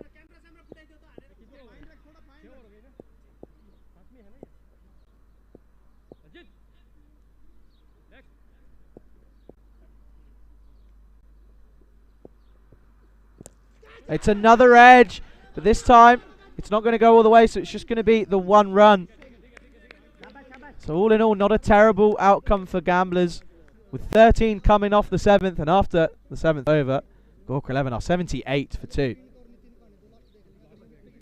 And the cricket coach asking if we've had any ramp shots in the tournament. We've not. No one has pulled out the ramp shots, but it gives me an opportunity to let you know again what's happening tomorrow. Obviously, Roma CC taking on Roma Campanelli in the first eliminator.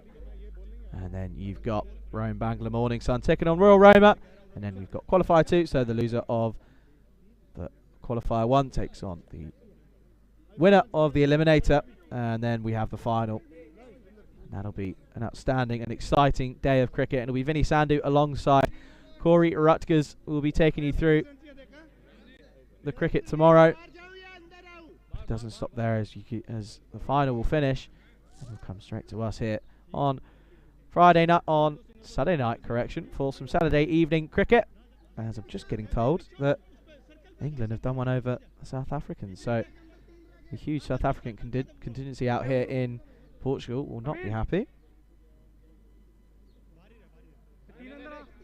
Shrug putting his prediction in early, saying that the Rome Bangla Morning Sun's top 3 are serious players. If they bat well, they will walk it tomorrow. Well, I don't know if Vinny's still kicking about, but I'm sure that he'll remember that one, depending on what happens tomorrow. But we're going to have Parveen Singh back into the attack now. Pulled into the leg side, and it's going to be 1 bounce, 4 runs, and that's helpful runs. Now they get edge ever closer to this target. Not the start that Parveen Singh would have wanted. It's a short delivery, back of a length. It's a hit me ball, it's a Gundy ball. It goes all the way. There you can see Shrug in the background. Integrity officer here this week. Looks like a bit of a bodyguard up there at the moment. Needs a response. And it's full. He's clothed it into the leg side, and it's not going to be more than 1. It doesn't carry. It's just the 1 run. So the equation now, at this stage, you can see Gorka 11 are ahead. So they need a tidy over. And if it's going to be anyone, it's going to be Parveen Singh to do so for the Gamblers here.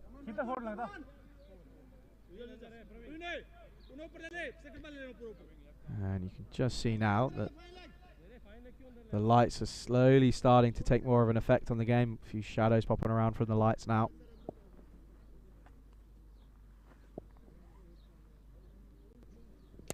And it's gone high. And he takes the catch. That's a huge, huge change in this game. And Ratul has to go. It's not the wicket that he would have wanted, but it's a dot ball nonetheless. And he has to go, and that means that Gorka 11 are now 83 for 3. And this game takes another twist and another turn.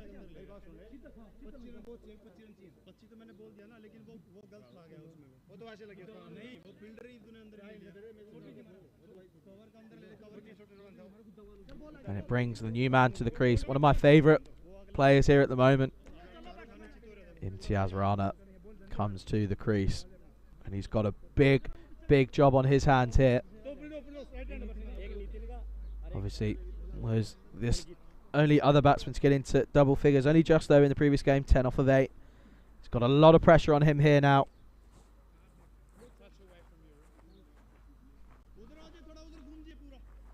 Correction, that's not that. Roshan Singh, many apologies. Roshan Singh didn't get to play in. Oh, he didn't get a bat in the previous game, but he's got an opportunity now. This is sensibly just played into the offside, and it's fielded by the skipper, Jitesh Kumar Balkrishna. And there's a lot of predictions going on at the moment. A lot of people saying that they reckon Gorka 11 are going to get across the line. And you can see at this stage, if they can get another dot ball off of this, it's going to be very, very tight.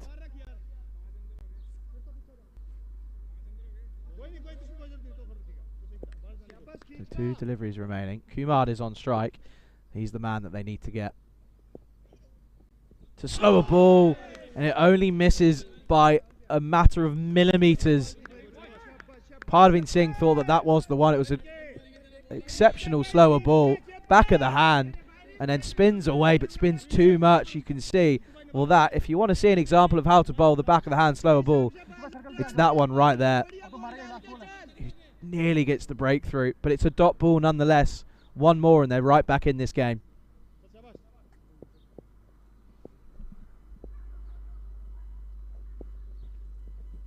And it's again a big swing into the leg side, but he gets nothing on this, does Kumar. And it's 2 dot balls to finish the 8th. And that brings us to the close. And it's 84 for 3.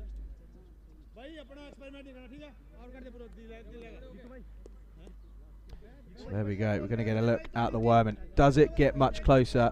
The answer is no. Take a look at that worm. There's not a lot in it. Ebbs and flows, but it all ebbs and flows at the same time. They've pretty much been bang on the run rate. But if you're Gorka 11, you don't want to see this go into the final over. You want to see it done beforehand. It'll be interesting to see if anyone's got that tingling feeling. Could it be on? Could it happen here? We've got Nitin Kamboj now. Going to be bowling here up against Singh, Rushan Singh, the wicket keeper. He's been exceptional with the gloves, but he's got a job to do here now. And we are level, basically exactly as we were. 84 for 2 plays 84 for 3. Here we go. And that's certainly going to help the cause. That's going to run away. And I do field it. And it's another boundary. And that is certainly going to help the cause. I'm going to want a couple more of those. Take another look at this one. Doesn't quite get all of it, but on this ground it only needs to just go over and it's gone all the way. And he goes again, but this time it's high. And he takes the catch. So the maximum goes. And then Singh has to go at the next ball. What a game we have on our hands here.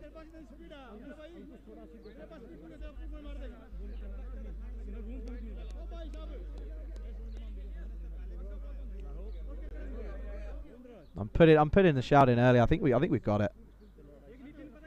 The tingle is feeling, and the robot saying this is Charlie Hunt's Friday night, and we are just living in it. Well, what a Friday it's been! An excellent day out in Italy, and an exciting time out here in Portugal now.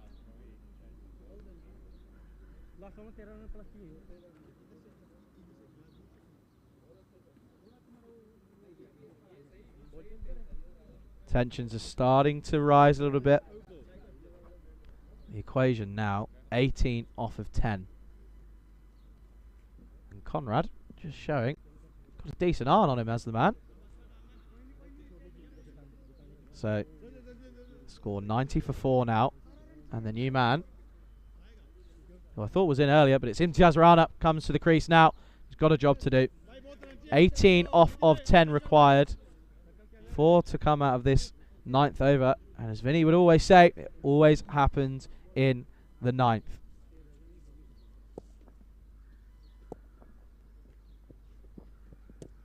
It's an outstanding delivery, and they all appeal, but I think the angle of where he's bowling from meant that it pitched outside, and when that happens there's nothing you can do, even if it goes on to clatter all two of the stumps out of 3. And I think that was just impact outside, pitching outside. Excuse me. But it's 1 run. Felipe hit the head, nail on the head, turning into a close game, and it certainly is.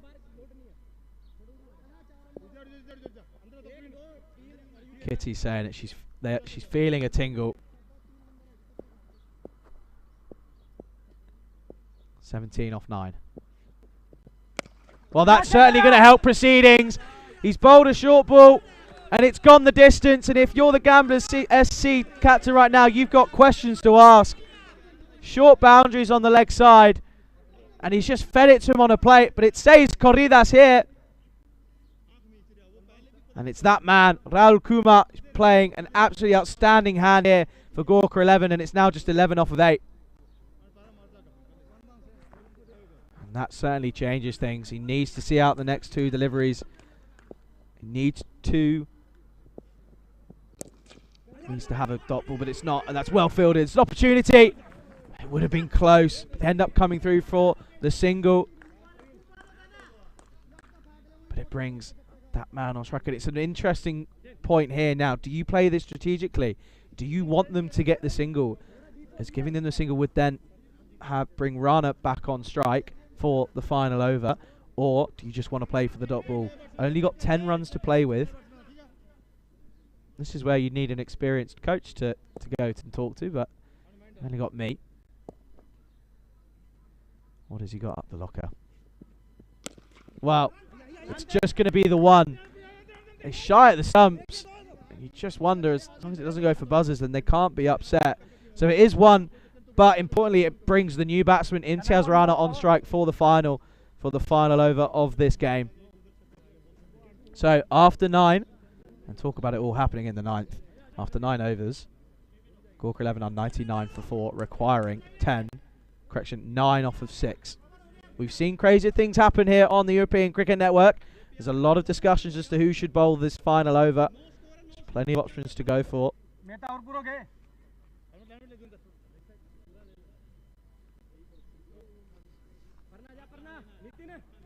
And Rio just asking if this is the final game, and it is. But it is going to be Ranjit Narayan coming on to bowl the final over.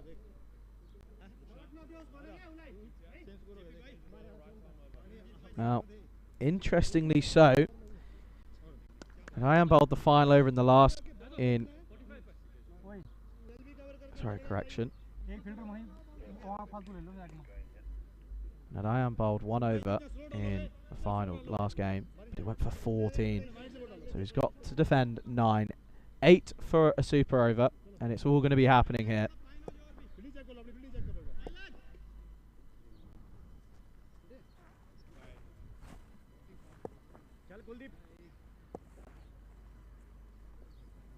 Short, hit into the leg side. Does he split the fielders? They converge, and it's a good pickup, and it's just the one. But if you're a Gorkha 11 fan, you won't mind, as it brings Rahul Kumar, 26 off of 14, back on strike. As Chris Smith has entered it, probably one of the best. That's the best bit of timings, as it's now 8 off of 5. It's interesting to see. There's a lot of discussion as to what's going on out in the middle at the moment. Field placements are crucial here. Got to bowl to your field. The lights in full effect. You can see the shadows around now. What a way to play cricket under the lights here in Portugal. 8 required off 5. You can do it in 2 hits.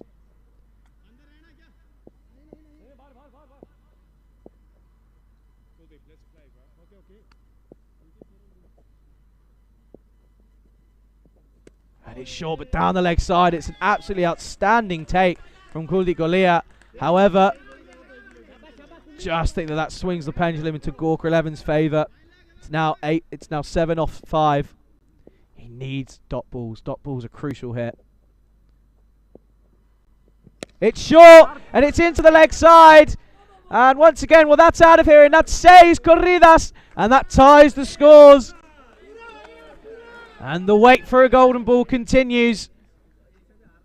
And Rahul Kumar has taken this game away from gamblers once again. And what a hand he's played. He's now 32 off of 15. A match-saving innings.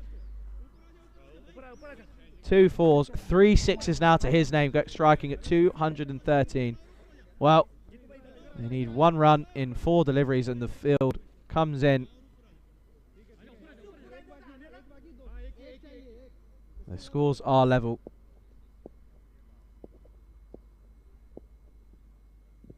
And it goes up. They all converge. Oh, and it's all happening. And wow, what a way to gain victory here. There were 4 of them trying to converge to get the victory and to take the catch. However, you can see there all 4 of them coming in at all at different angles, and then they all just had a moment and looked at each other, and nothing came from it. But that brings us to the end, and Gorkha 11 have taken 2 from 2, and in match number 4, Gorkha 11 have beaten Gamblers SC by 6 wickets. Well, what an absolutely outstanding advert for European cricket. And European cricket here in Portugal at the Estadio Municipal de Miranda do Corvo here in Coimbra. It's been an absolute pleasure to bring you the games, as we're going to be able to go ahead and take a look at the highlights. And it started off pretty well, as we saw a good partnership opening up for quarter 11 between Suman Gimidi and Mayank Darji. Mayank Darji taking the attack pretty early on, 34 off of 19 for him, 5 fours, 1 6. And again, the opening bowlers of Parveen Singh getting a good bit of lift off of a good length, but then he got a little bit of punishment and he ended up going for a few runs, but he finishes with stats of 1 for 16 off of his 2 innings, off his 2 overs. And everyone just saying how much they appreciated that game there. And what a game we have had, and what an excellent evening of cricket we've had from these two teams. There's still some examples of some excellent shots being played by all the batsmen. And well, the robot summed it up pretty well. Super Friday night, we tingle another day. The wait continues. The wait moves on into Italy tomorrow for finals day. But I just want to take this moment to say it's been an absolute pleasure to call the last 2 games here in Portugal. It's been an outstanding few days of cricket, as it still continues with 12 more nights of cricket here in Portugal as the highlights run out. Gives me an opportunity to say a huge thank you to everyone who's been helping around the ground, obviously myself and doing the work on comms. But then you've got the Blue Crew consisting of Shub, who's the integrity officer, Tyrone Peters as the tournament referee, Maxi as project manager, and then you've got Miguel as well, Miguel Snowman in doing scoring. And then a huge thanks to our umpires today. We had Gert Oosthuizen and Conrad Greenshields again, but we also had Buck Stoneman making his first appearance with the umpire's hat on. Well, they were under a little bit of ammunition as they were taking a bit of fire, but they all managed to dodge out of the way. But then also a huge thanks to Barry and Nina from the Coimbra Knights, who've been providing excellent hosting in all around the ground. And again, a huge thank you to everyone who's tuned in on the YouTube chat. It's been an absolute pleasure as we see out the final bits of the highlight package here. And you just wondered if that was a bit of a change in the innings, but if anything, it wasn't the right man to get, as the man who took the game away was Rahul Kumar. Came in at number 3, not out, 33 off of 16 deliveries, 2 4s and 3 6s, 206.24 struck it. There's a little bit of an incidence there, but he ended up, the bowler letting the ball do the work, and he ended up getting the wicket, but it wasn't enough and he had to go. But once again, it's been an absolute pleasure to bring you the coverage here in Portugal. But do remember that we come back tomorrow early in the morning for Italian finals day in Rome. And just remember that Vinny Sandu will be calling it alongside Corey Rutgers in Italy. It's been an absolute pleasure, even though close contest always ends in handshakes between all of the teams. We take a look at the scorecards, and we're going to leave you there. You've been watching the FanCode European Cricket T10 Portugal 2022. My name's been Charlie Hunt, and this has been the European Cricket Network.